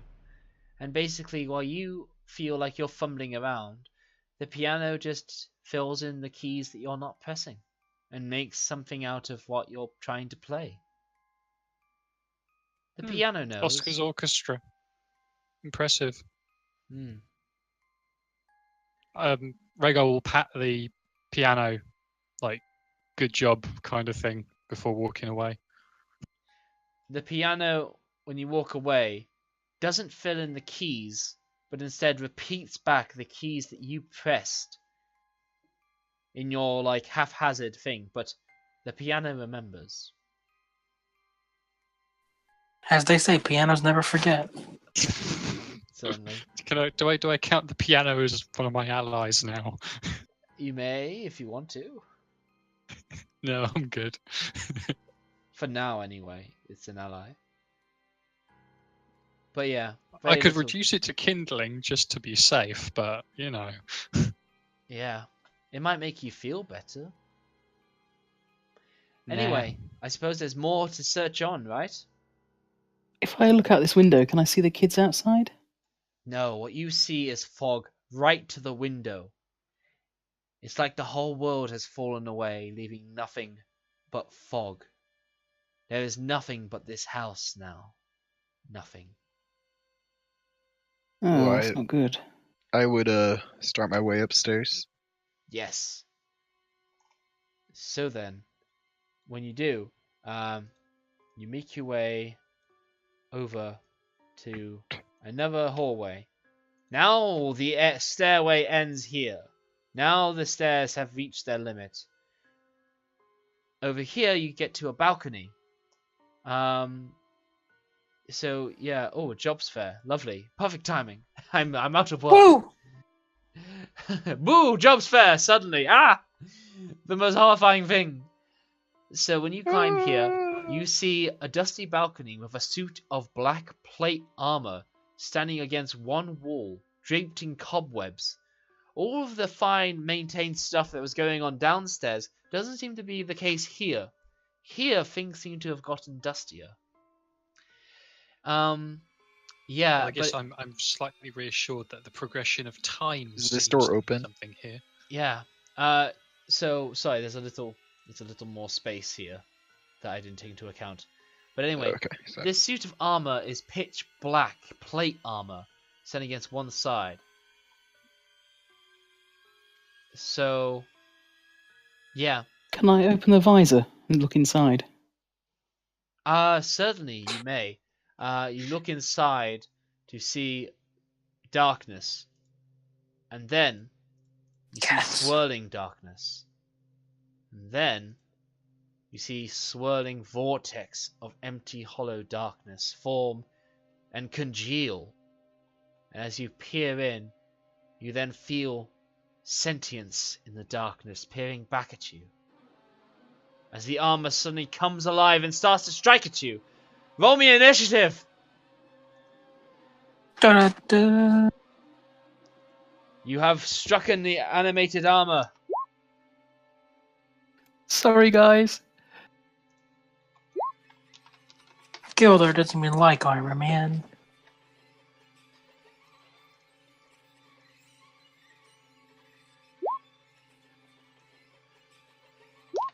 I need some more action-packed music for this moment.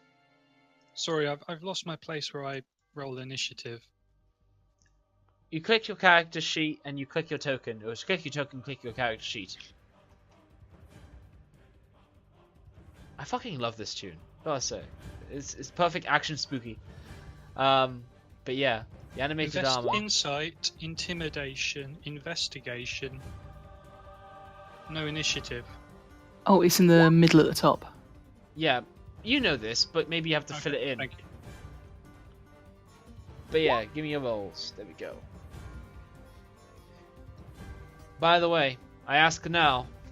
I not ask. I'm telling you, there will be no mercy. I will follow the rules as it is described. I am not a merciful GM when it comes to Curse of Straud. Are we clear on that? Bristol. You accept bribes? Okay. I do accept bribes. Like how much? Excellent. Someone Now- starts paying the DM off not to die. Yeah. I was gonna say I'll get on PayPal right now. Yeah, just let me pull up my account. I'm unemployed, so I have to Excalibur say yes. is before me. I mean, I already have. I can't say, but I have plans. I have plans. A holy Bahamut crashes through the ceiling and flattens the night. No, I like Like, that what if I Soul gave you- Eater idea, Alex, that you said to me earlier. I like that idea. Like, what if I give you $50, bro? Which one was that? Anyway, Do you mean the one where we beat the bad guy by punching him with friendship? Is that one? Because I like that one. I can do that. Mr. Mr. Barbarian, it's your turn. You see the animated armor with its black spikes lash out at your Tibaxi friend that got a little too curious. Looks like curiosity will kill the cat, after all. And there's the joke. Okay, goodbye, guys. It was fun playing. Ooh. I had And a I was fun trying time so now. hard not to say it myself as well. Oh, well, I've said it for you. Well, you haven't died yet.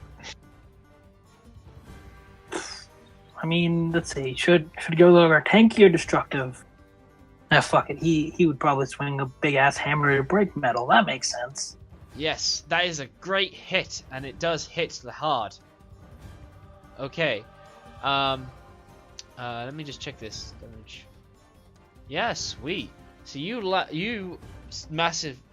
a massive hit down at the armor, as it certainly rattles frantically from this. You're surprised at how well you actually did with that, as your DM is a bit shocked on top of that. Gildar tips his hat at the end of it, believing the hat to be the only reason, not the shit he stole, the hat.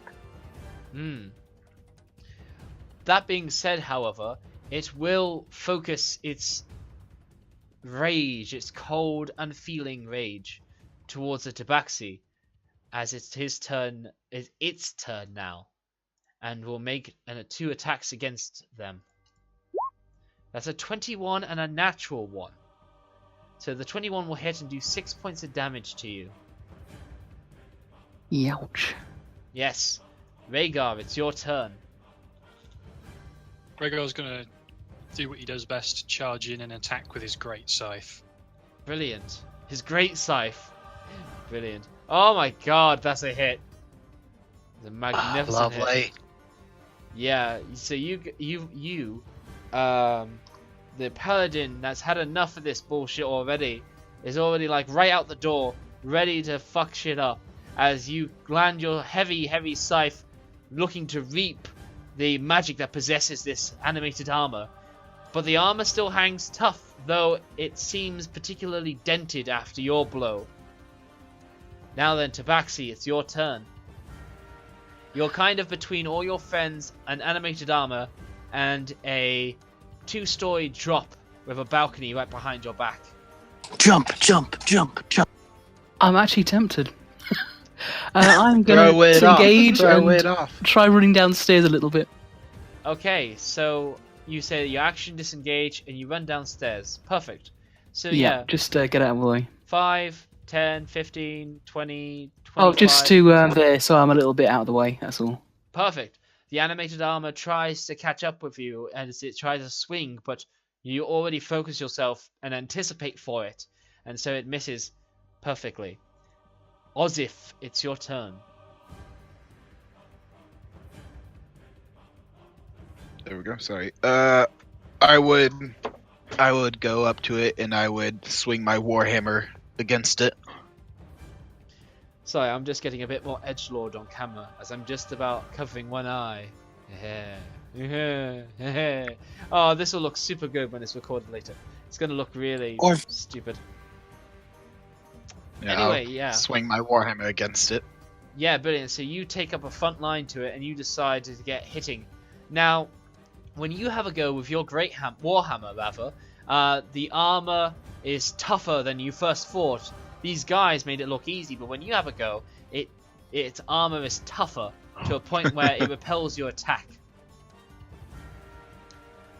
Really? Yes. What, 17 didn't touch it?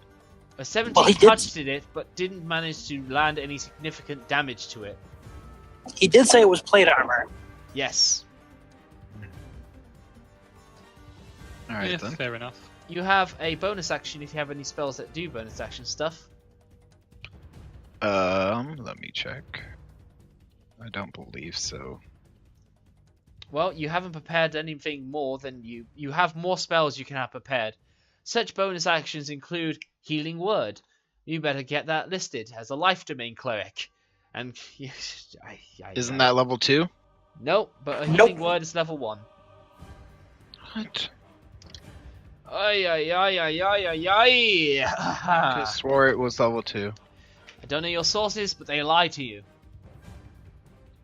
Alright, sir, you are going to need a player's handbook. I was afraid this might be the case, and I think it is. You can't have these other online sources. You need a online player's handbook. It's needed. But anyway, there's only two things you could do, and let's say you had them prepared. And that is Shield of Faith, which grants 2 AC to another person or yourself, or a Healing Word, which will do 1d4 plus spellcasting ability modifier to somebody that's within 30 feet of you. Plus extra stuff because you are life domain. Yes, well, no, not yet. Not yet. He's only first I level. thought it was level 1 you got that. I thought like you got that immediately. No, you don't. He gets bonus proficiencies to heavy armor, but let me just check that right now. Well, this is heavy armor he's attacking. A Discipline of Life, yes it is. That creature will get 3 more hit points when he does a healing spell of first level. 2 per spell level. So you could do a lot of healing for the Tibaxi if you so chose.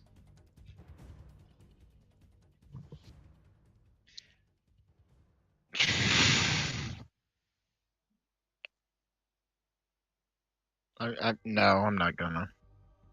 Okay then. I'm going to remember that. I just don't know where that even is right now. The Tibaxi will remember this. A telltale game. It's in the compendium. You just drag it across like you've done with your Cure Wounds. All spells can be found in the compendium. But we move on. I just thought that meant I could only pick 2.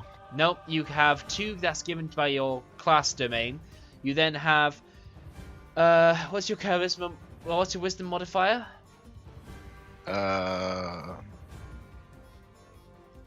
My wisdom is +4.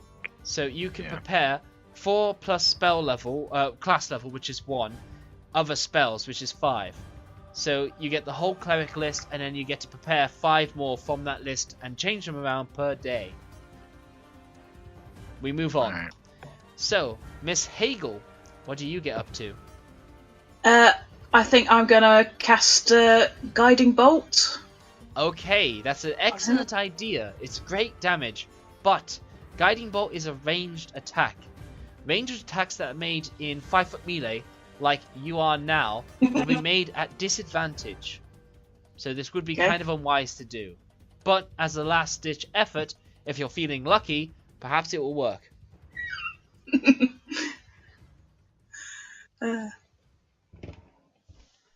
So how far away do I have to be? Anything beyond 5 feet. And still So seeing could- it.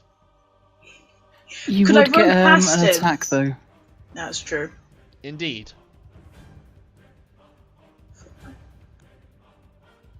Its disadvantage isn't that big of a problem, so Its Don't worry AC is about pretty it. high, so it would be a waste of a spell, potentially. is it a cantrip or a proper spell? Proper spell. It's a proper spell. Okay, in that case, I'd advise against it. Because I said the only thing is the next person would get an advantage if I cast it. Very Is that right? very wise, but again, you gotta move out from 5 feet from this dude. haven't Okay. really got the There's always a business. classic Sacred Flame. Yes, yes, Yeah. that is. Sacred Flames does seem like a good idea. Okay, I'll. Brilliant. So go ahead in your spells and click Sacred Flame, and it will do the rest for you. Perfect. So the armor now makes a dexterity saving throw, which you can see because I need to update some sort of macro somewhere. Yikes. Wow. And it does pass. And yeah, sadly it takes no damage, but you still have all your spell slots, so there's that. Okay, back to I keep forgetting his So I name. can Gildar. do Healing Word. You can do Healing Word if you so chose, Miss Hagel.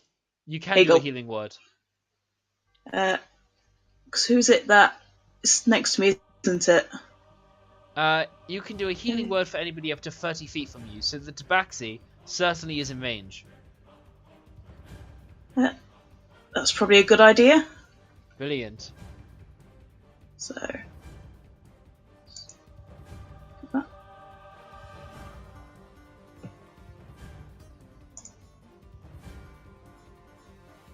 Okay, for some reason it's not doing it.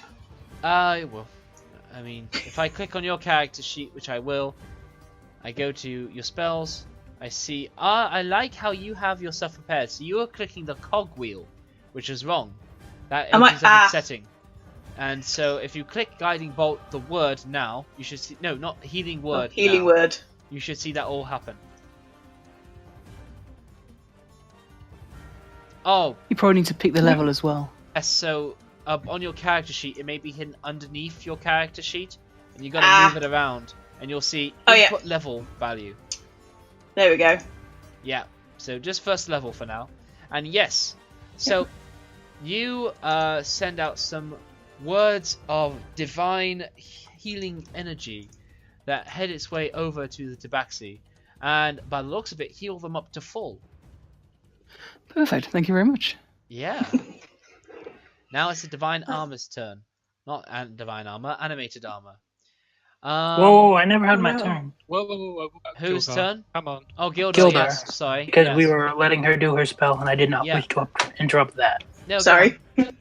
It's not your fault. And we're gonna swing a hammer. I mean, it wasn't that complex of a turn. No, that is going to be a miss now, however.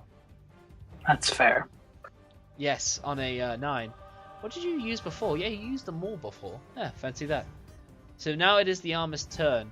And the armor... 1, 2, 3, 4, 5. The armor is going to make a roll. Just gotta go for me a bit. Okay, so the armor turns to the one that's done the most hits on it, which happens to be the Dragonborn Barbarian, and will seek to attack it twice. That's fair.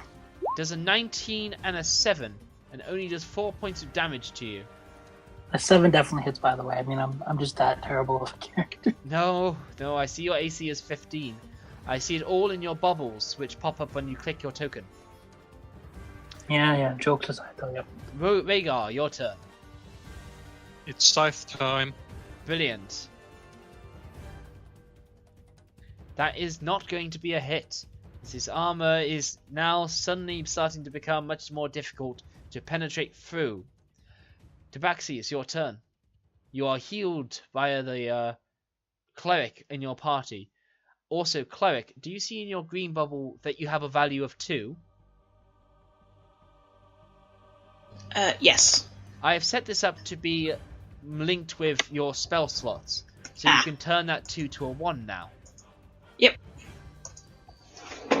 Doing this at your character sheet or doing it in your bubble will work out one and the same.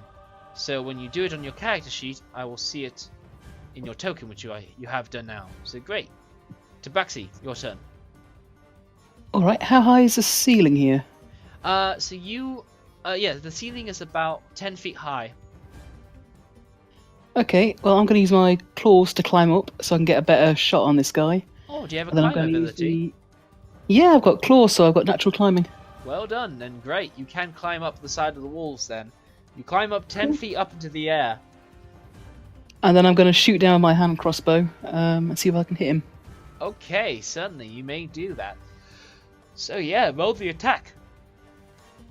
That will not be a successful hit past his heavy, thick armor. Ozif, it's your turn. Ozif. Where's Yes, the DC? I There said you let's are. try to hit him with the warhammer. Ah, it wasn't responding. I'm sorry. It's okay. So, yeah, roll that hit. Where's my guy? And warhammer. That is not a hit, unfortunately, as you two again dent off his armor, as as your beginner's luck seems to have passed by, and now the armor. I never is had taking a beginner's turn. luck. Yeah. So, Miss Hager, it's your turn. Okay.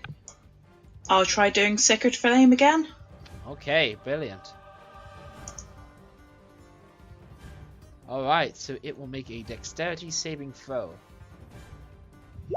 It will fail as faint, but still holy light beams around it and then turns to fire as it lights and ignites the armor before you in holy pure fire. And it does singe a bit for this and rattle in twisted agony. But yeah, nice one. Woohoo! Alright. Glindar, your turn. Gildar, your turn. I mean, I guess we're gonna try the hammer again. And there's nothing wrong Hammer with that. time. Motherfucker. And No, I'm gonna have something a bit special happen here. Great. Ooh. Yeah, okay. So, what happens is, you... Yeah, hang on, I need to just check something here. Because a variety of things could happen. So I need to decide what I will allow to happen. Uh-huh.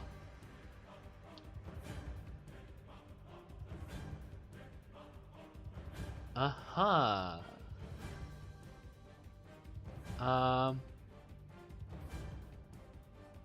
Yeah, so basically, you knock down this door as you basically look to charge up an attack, to attack forward, to smack forward, but in the wind-up, you smash this door open. And what happens is, you reveal this area here.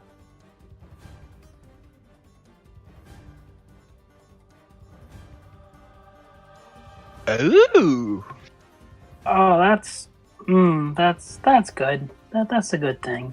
that's probably what's doing it. Hang Ah. on. Yes. Yes, so what happens is, when you open the door, you see a nursery, and something around the corner, something you don't see, howls in angry, savage, like despairing screech that echoes at all your ears. Something of a horrible, otherworldly state, a spectre, which I will share with you now. Oh, goody. Oh, also I can share animated armor, I think. Yeah. Ah, This is what you're Well, fighting, is the animated armor. North. Great. It's quite pretty though. It's a shame to dent it. Yes, but it is pitch black. It's also trying to rip out some of our throats.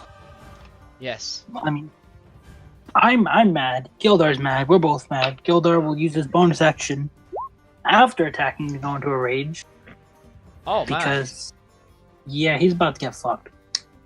Yeah. It is about to be a bad day. Yeah, might well be.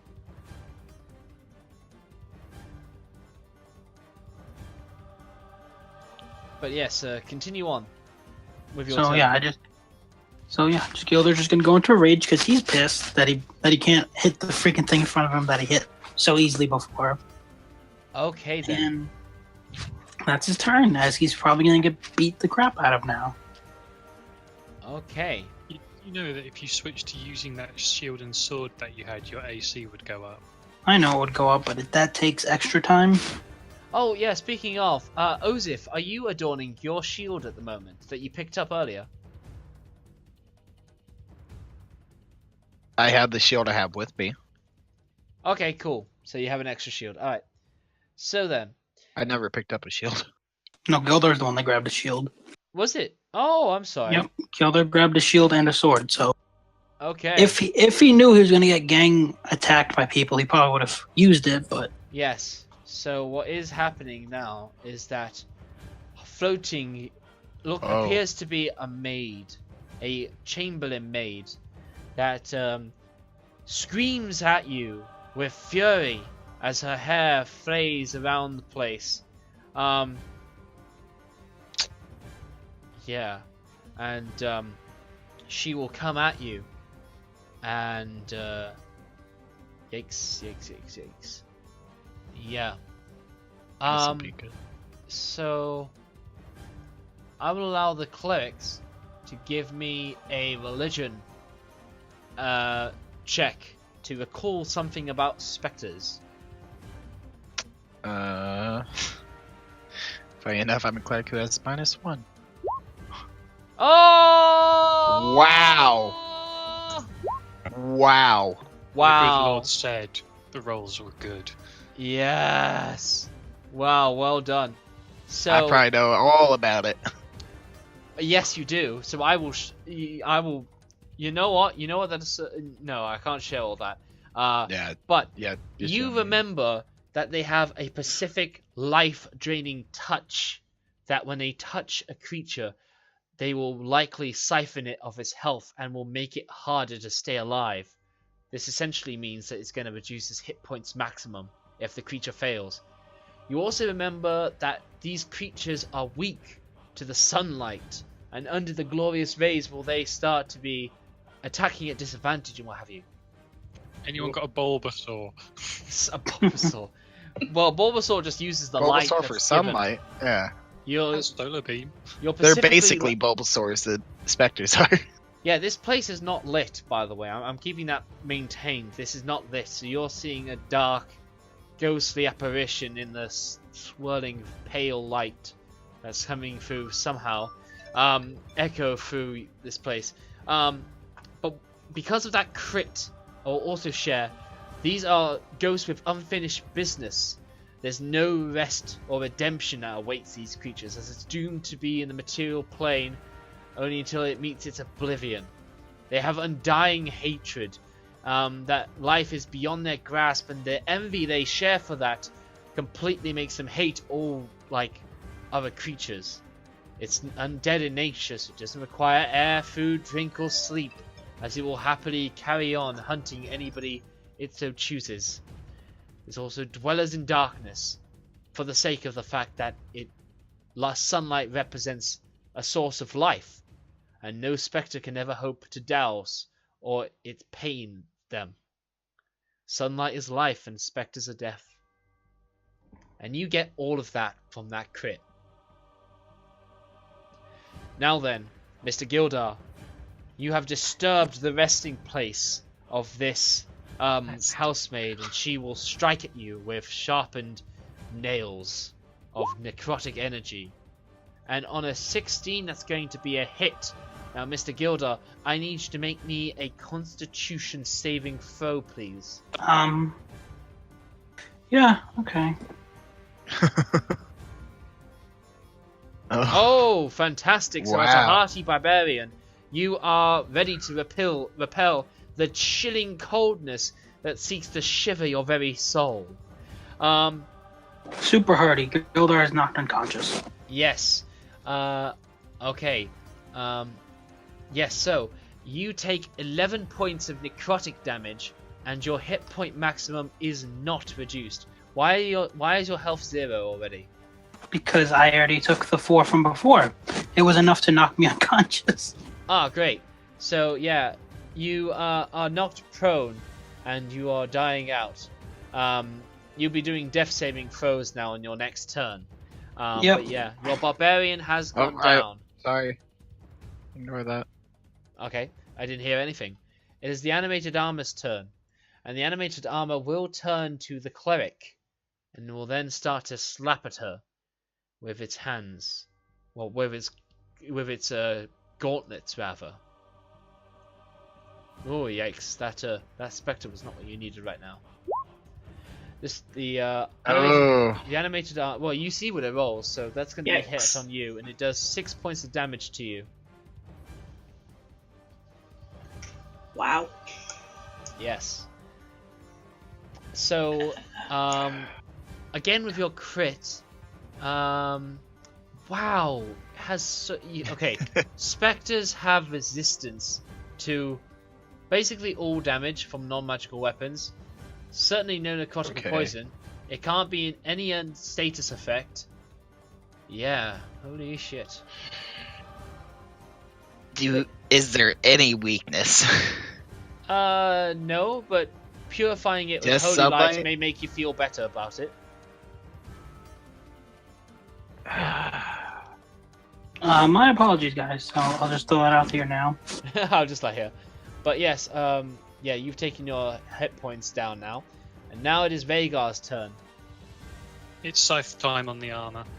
I would remind our clerics, especially the light cleric, about any channel divinities you may possibly have.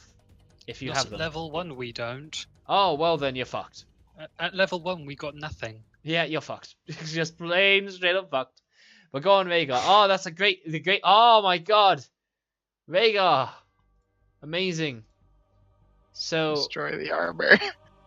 yes, so you reap the magic that possesses this armor, as you have had enough of it.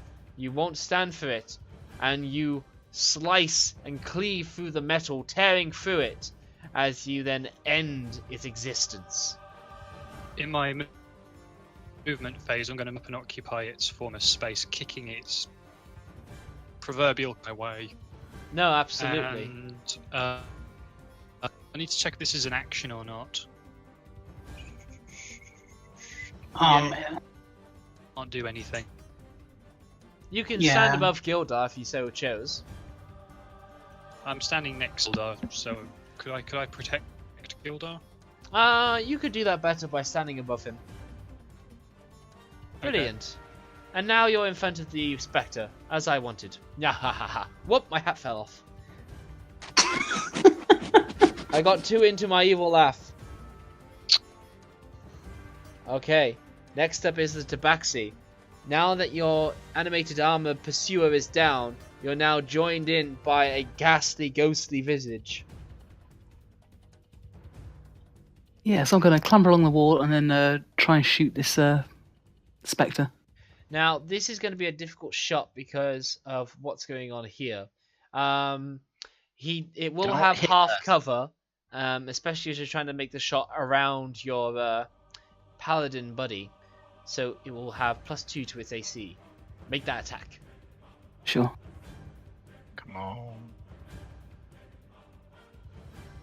That is not going to be a hit, as Nope. it sadly falls short. Also, make sure you're keeping track of your bolts. Ozif, it's your turn. Healing energy. Well, not healing energy. Sacred energy. Gosh. Sacred energy. I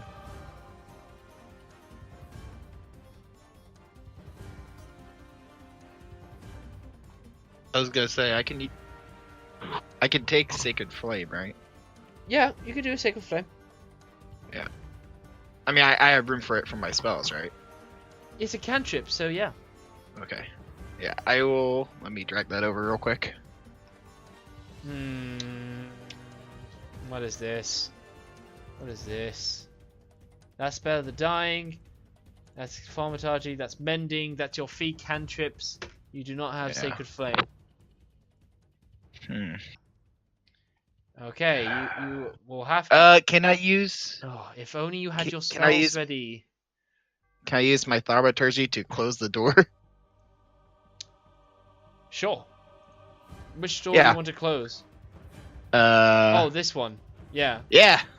Yeah, okay, so the Barbarian had busted it open, but needless to say, you closed the door with the Spectre on the other side. You do so. By the way, as a point of reference, it would have been much more beneficial if you had done Cure Wounds on the passed out Paladin, got him back up, gave him some heals.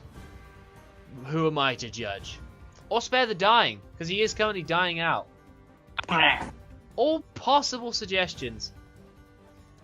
Other Cleric, it's your turn. The ghost is now on the other side of a wall and you can't see them. Okay. I'm guessing. Can I do Cure Wounds? You can indeed. Let's see if we can save someone. Be right back. Okay.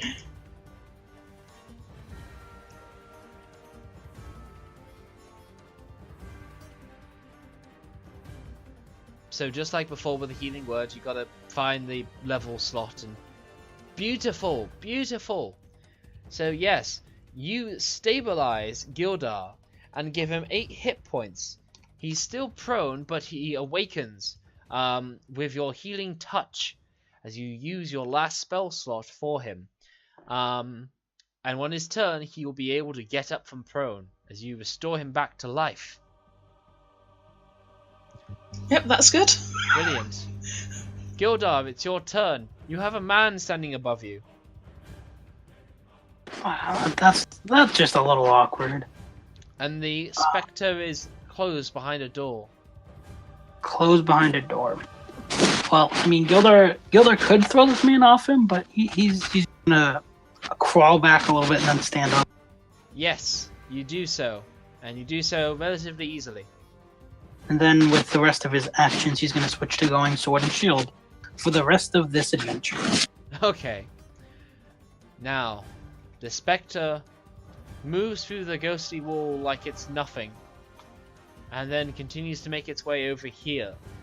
Now, it does leave... Yeah, now while it does so, it will do... Oh! It will do 9 necrotic damage, as it will... Yeah, hang on. To who? Hang on. I'm on Hang 3 on, hit hang on, points. hang on. I guess we're all hanging. How's it going, guys? Are you glad to be hanging? I'm No, glad. don't worry. Nobody is hurt. Don't worry. Rhaegar, why are you hurt, Rhaegar? Nothing happened. Don't 'Cause worry. You said we take 9 No, points of don't worry. damage. Don't worry. I never got to actually say what that damage was for. It was all confused. I can't say it enough. Never mind. God help me. Straud, help me. But Rhaegar and Cleric, you can make an attack of opportunity as this creature flies through you. Rhaegar and which cleric? Miss Hager. Okay. Yep. The Great Scythe is a miss. What do I press? Sorry. A melee weapon that will be in your attack and spell casting on your main core page. Yep.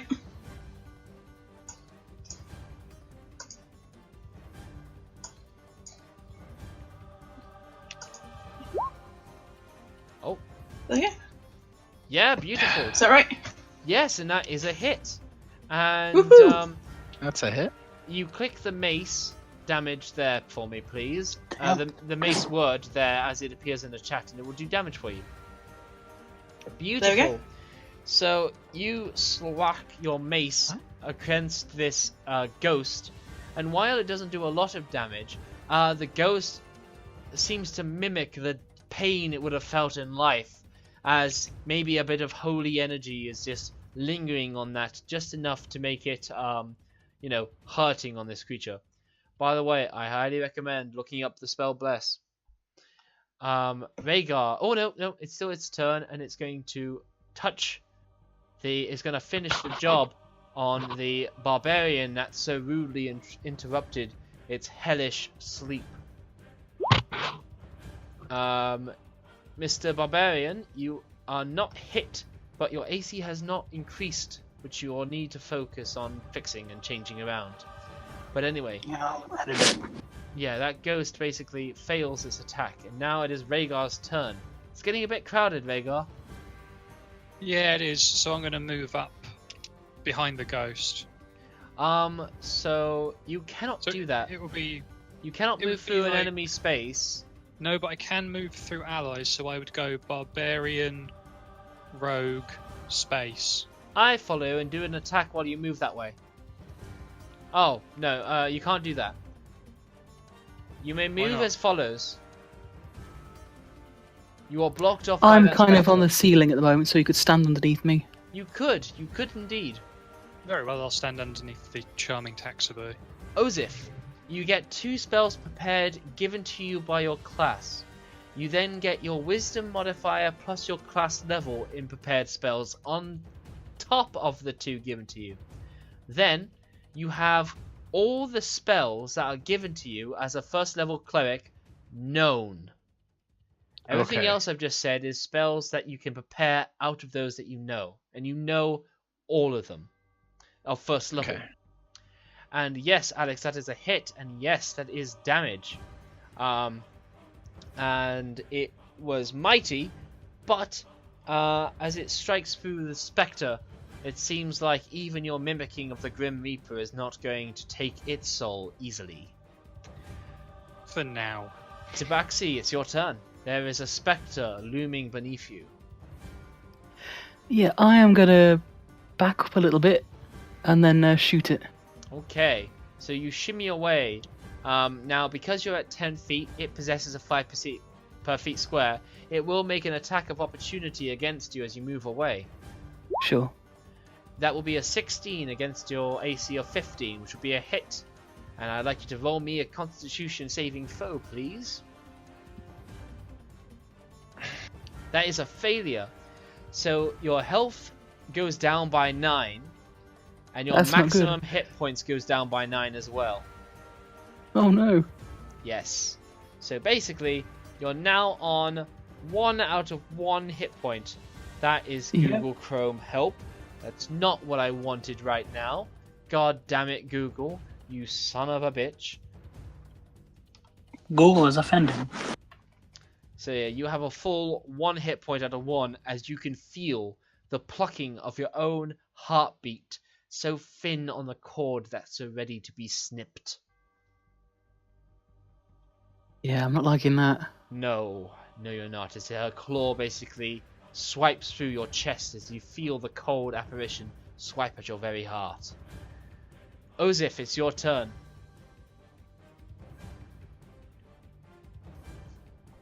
So melee weapons are not good, but magic is better. Okay, so Guiding Bolt is level 1. I do know that. I can have that prepared, right? Yes, you may. Okay. I know I'll you're use preparing Guiding them on Bolt the fly. against it. Now, Yeah, sorry. as a reminder, because we mentioned this before, you would be attacking Yeah. at disadvantage for a melee creature. Okay. I'll move over here then, can I do it? Yes, but you'll need to know that Gildar is giving this apparition something like 3/4 cover to half cover, you know? So it's going to be I tough. don't know which spot would be better. Well, over here You in got any Sacred healing Flame. spells? Oh, healing spells also are good. Which is Cure Wounds, and you as a are Life Domain Cleric, Cleric. yes, you will take that.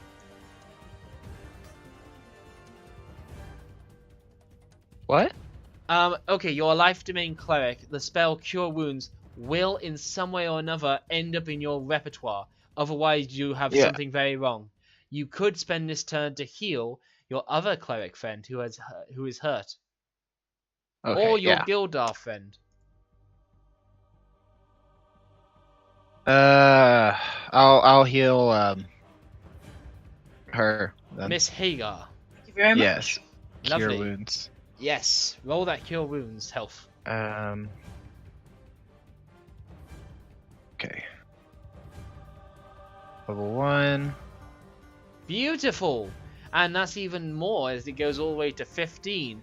As despite this cleric's look, Miss Hagar, he provides to you a wellspring, a fount of healing energy that has you tingling out to your very fingertips into the backs of your hair as you feel revitalized and energized.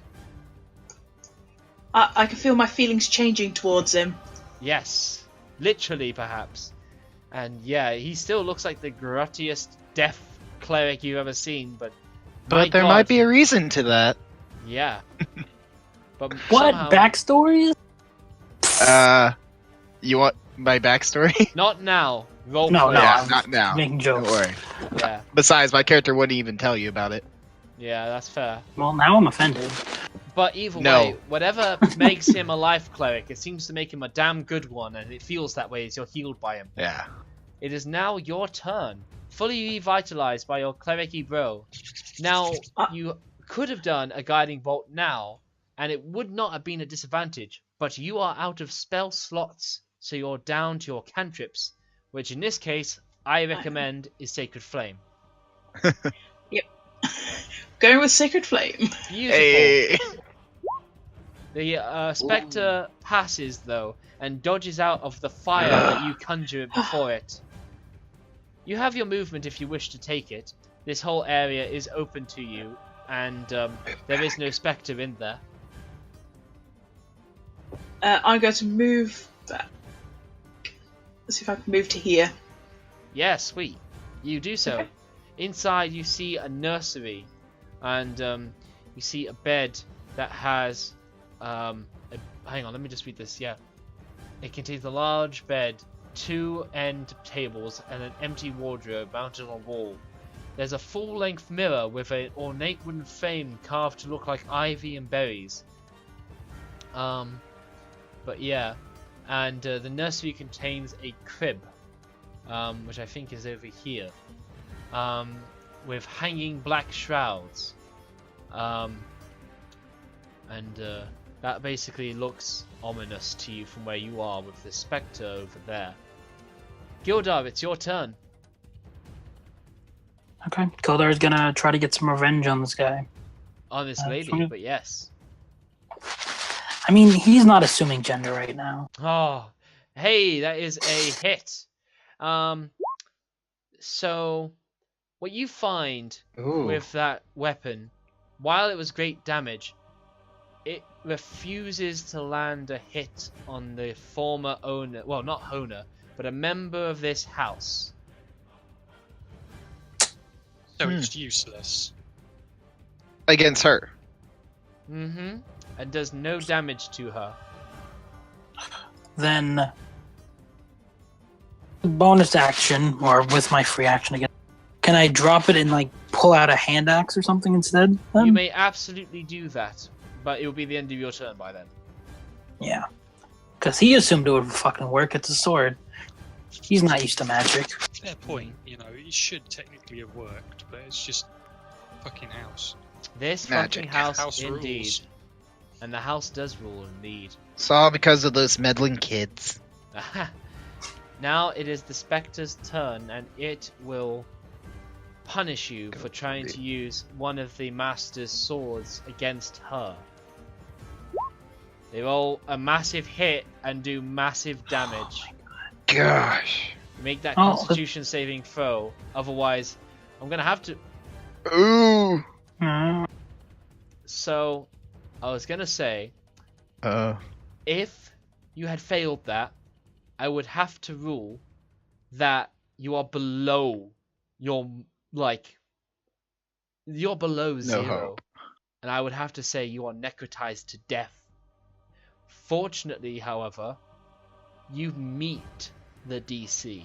You're not shy of it, you meet what you need to pass. You are knocked out again. Again. You are not killed outright, but my god, you feel a cold, chilling embrace of death. Rhaegar, it's your turn. How many hit points does our Dragonborn need to get back up and fighting?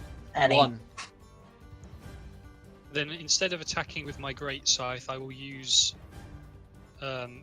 lay on hands and give him 3. Brilliant. So yes, you are once again restored by your helpful teammates who refuse to let death take you away. Heroes never die. Heroes never die. Heroes never die. Hang on. Hang on. Sorry. Hang on.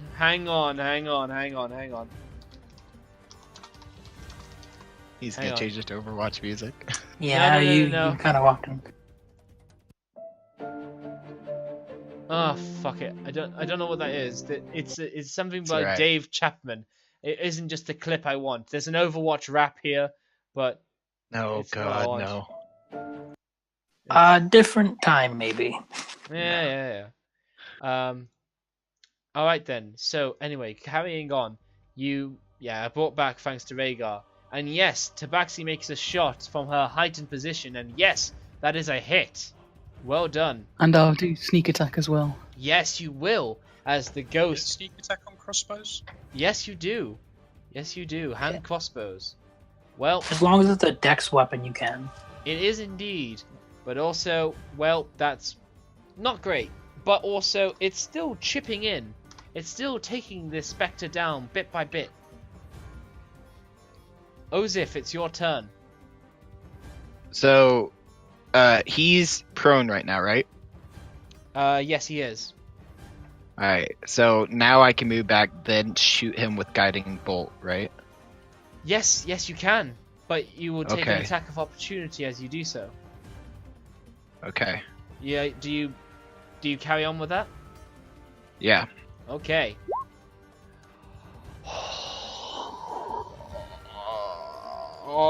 Wow. Oh, lovers. Wow. Yeah, that figures. Mouse. Oh! Well, nice knowing you guys. I'm just gonna leave now. Make me a Constitution saving throw. Oh my god! So I'm like... Constitution saving throw. Give it to me. Alright. Remember, Is I there anything told we you can do to help him? Well, No. the other cleric's out of healing. You pass. Okay, so you take 13 points of damage. Fortunately, Yep. I need to check the rules of being killed outright. You haven't met them, but I just want to know how close you were, for reference. It's somewhere in death So saving that's throws. one success, right? No. Oh, okay. This is just you repelling the necrotizing effect. Instant death, massive damage. When damage reduces you to 0, there is damage remaining. The damage remaining equals or exceeds your hit point maximum in the negative. Yeah, for example, Cleric with hit points of, let's say 11, currently has 6 hit points. Oh, no, it's 12.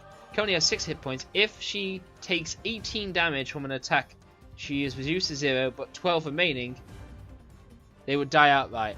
So you are not killed outright, but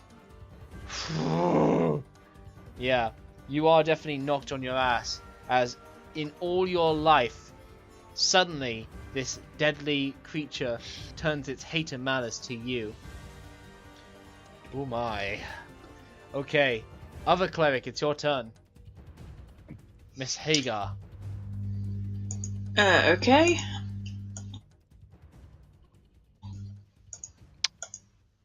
Return the favor.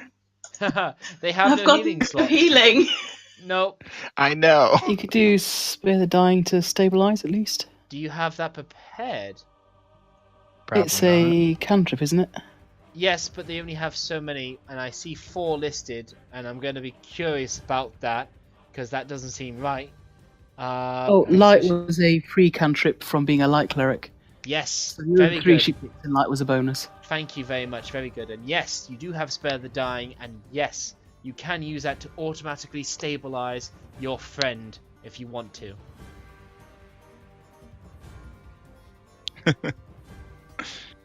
You know, Does if me you moving want. nearer again. Or Sacred Flame.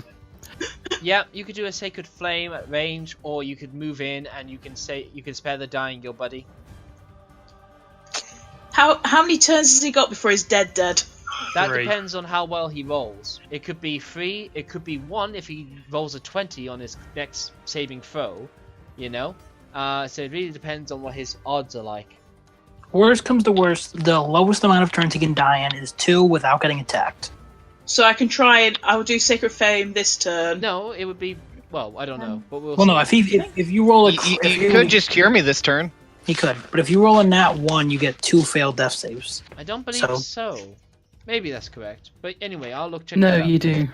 That's Okay, how the monster died. I've died enough. I've lost enough characters to know. fair enough. Then I'll take your word for it. So yes, Miss Hagar, it's down to you. So basically, even if he fails the next one, he'll still be alive for my next turn. Yes, Assuming this thing doesn't hit him. correct. Well, that's true. Of course, it has been going after Gildar almost constantly, so... I think I'm just going to transfer it as Sacred Flame. Of course you would. Okay. Sorry. No, You're brilliant. not sorry. If you were sorry, you wouldn't have done it. I'm That's sorry. Totally fine. That's great damage. It meets your DC, so passes. Oh no. Sorry, that is Sorry. great damage though. I can't even fluff the rolls because they're all displayed because I haven't added them back. Yeah. Watch this thing go for me now. Gildar, your turn. Gildar gets up. Yeah. I mean, he's super pissed now. Granted, it's not going to do much except maybe let him do more damage. Actually, no, he's not pissed. He's not pissed. He's just going to shoot fire at it. I think he's more despaired as he's stared into a misty abyss twice. But no, absolutely. Oh my god, he will do his fire breath. Brilliant. So, yeah, that's a cone. So moving in a cone, that takes up Oh no, that's not a cone. I pick specifically the one that goes in a line. It goes 30 feet in a fucking line, so it goes super far back. Oh, okay. But it goes in a line. Yeah, sweet. All right then. Then yeah, it will make a dexterity saving throw, and crit. Wow. So we'll take half, and then it is resistant to fire damage, and will take half Kidding again. me. I am not kidding you, as it will take 2 hit points.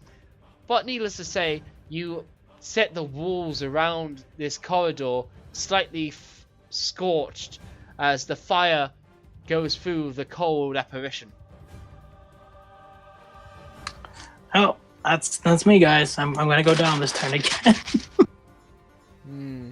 Yeah, might as well have 2 people down. Might as well, right? Right. So, the Spectre, hating life, hating Oh, life, being envious of life, despising life, cursing, Yeah. and envious of all things living, come on. is Come gonna on. go for you. Provoking no attacks of Hey! opportunity, and it will make another attack on you. So, your health is, maximum is 11, right? Yeah? If it does 11 damage to you, you're killed outright. Otherwise, this is just pain. Yeah? Yeah. I'm sorry. You're not sorry. I'm Bye. So, I know you commissioned this guy, and I am sorry for that. I am sorry. I saw him being commissioned. He could be a cool dude. We'll find some other way to involve him, I'm sure. Oh, I do accept the Revenant class. Let that be said. It's an Unearthed Arcana, and it automatically means you can bring back any guy, provided they have the Revenant background. Well, you know, it's a race. Okay? It basically means you can bring back somebody. Okay there? Go to the bathroom. Had to go to the bathroom. To be fair, when I said he could survive, I did make the assumption that he wasn't attacking. No, that's fair Just enough. The Spectre will finish his turn there. Rhaegar. This creature has You gonna dipped... remove me, by the way? Oh no, I'll keep your corpse there. It might have a use for somebody else.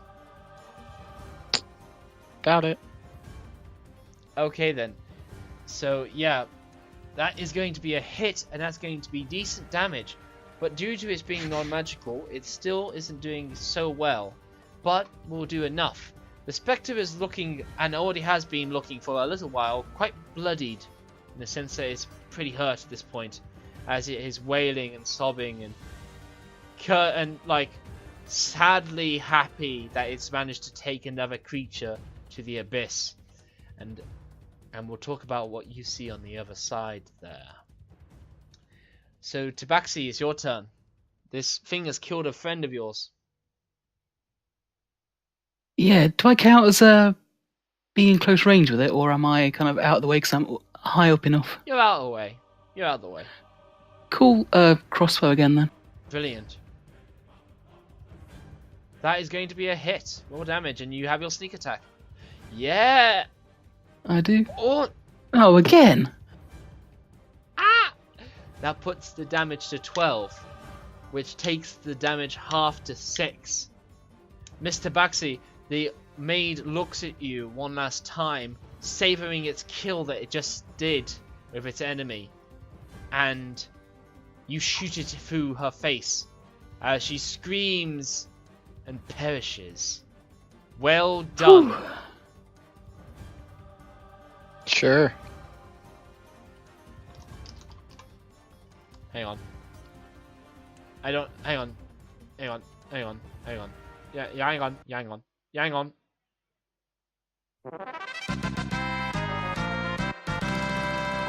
Brilliant. Also, when you guys make a rest of any kind, I will allow you to level up. Cool. Well, I think we should they rest can. now because I've only got 1 HP. And I've got no spells. Yeah, we just saw a party member die. That was a perfect time to rest. God damn it, God. We'll hold a little seance for him. Yeah. So I just want to know. I don't know if I would be the one who would answer, by the way, if you did a seance. So, Mr. Ozif, I need to know, do you want to come back? Are you saying how much do I need to bribe you? No, I'm asking you, do you want to come back and maybe be bribed? But how much do you want to come back? Well, I mean, we didn't know enough about Ozeth, right, guys? No, definitely not. We Yeah, need I to know mean- more. You're wondering why he was so glum and all, right? Yep. Yeah, I'd assume so. Uh-huh. I mean, he's quite creepy, so I'm not sure I want him in the party, but... Hey, no, bring him back, Did bring him heal back. you to full health. He did. Bring him back. I think we should bring you back. Well, I'll keep that in mind, but it won't be happening now. But Of course something not. that you brought in with you, Ozith, something that follows you everywhere, will be guiding you in dark, nightmarish footsteps back to maybe somewhere else, as you cannot leave this place even in death. Oh, now I feel bad. Now I feel really bad. Yeah. Yeah, I'm sure you guys are. Hey, man. I'm not the magic person here. I'm sorry. Sorry, before No. we continue on, Mr. Alex, you cannot take that until you do any kind of rest. Can we hole up in one of these rooms and barricade ourselves in and have a rest? Certainly, you just have to tell me which room. I think we should take the nursery. We've cleared it of a bad guy. Have you, though? Oh, nothing's attacked. Nothing's attacked me for a while. I mean, it's either that or we have to, like, go downstairs. And Rygar, can you detect any evil in there? Or any more than normal? Rhaegar, you have to say, I do detect evil, Mr. DM.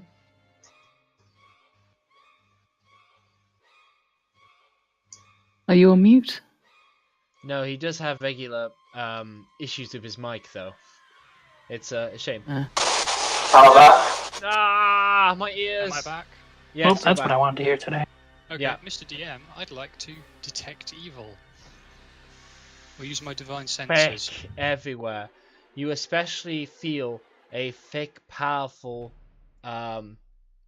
evil coming from the crib, wrapped in the swaddling clothes and what have you. Rhaegar will gently push the cleric out the door. Okay. Nope.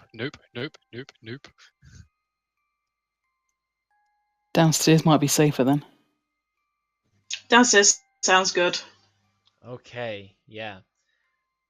You go downstairs and you are able to take a short rest. while the Does that mean I body, get my hit points? yeah, the body of your friend is left Still upstairs. upstairs.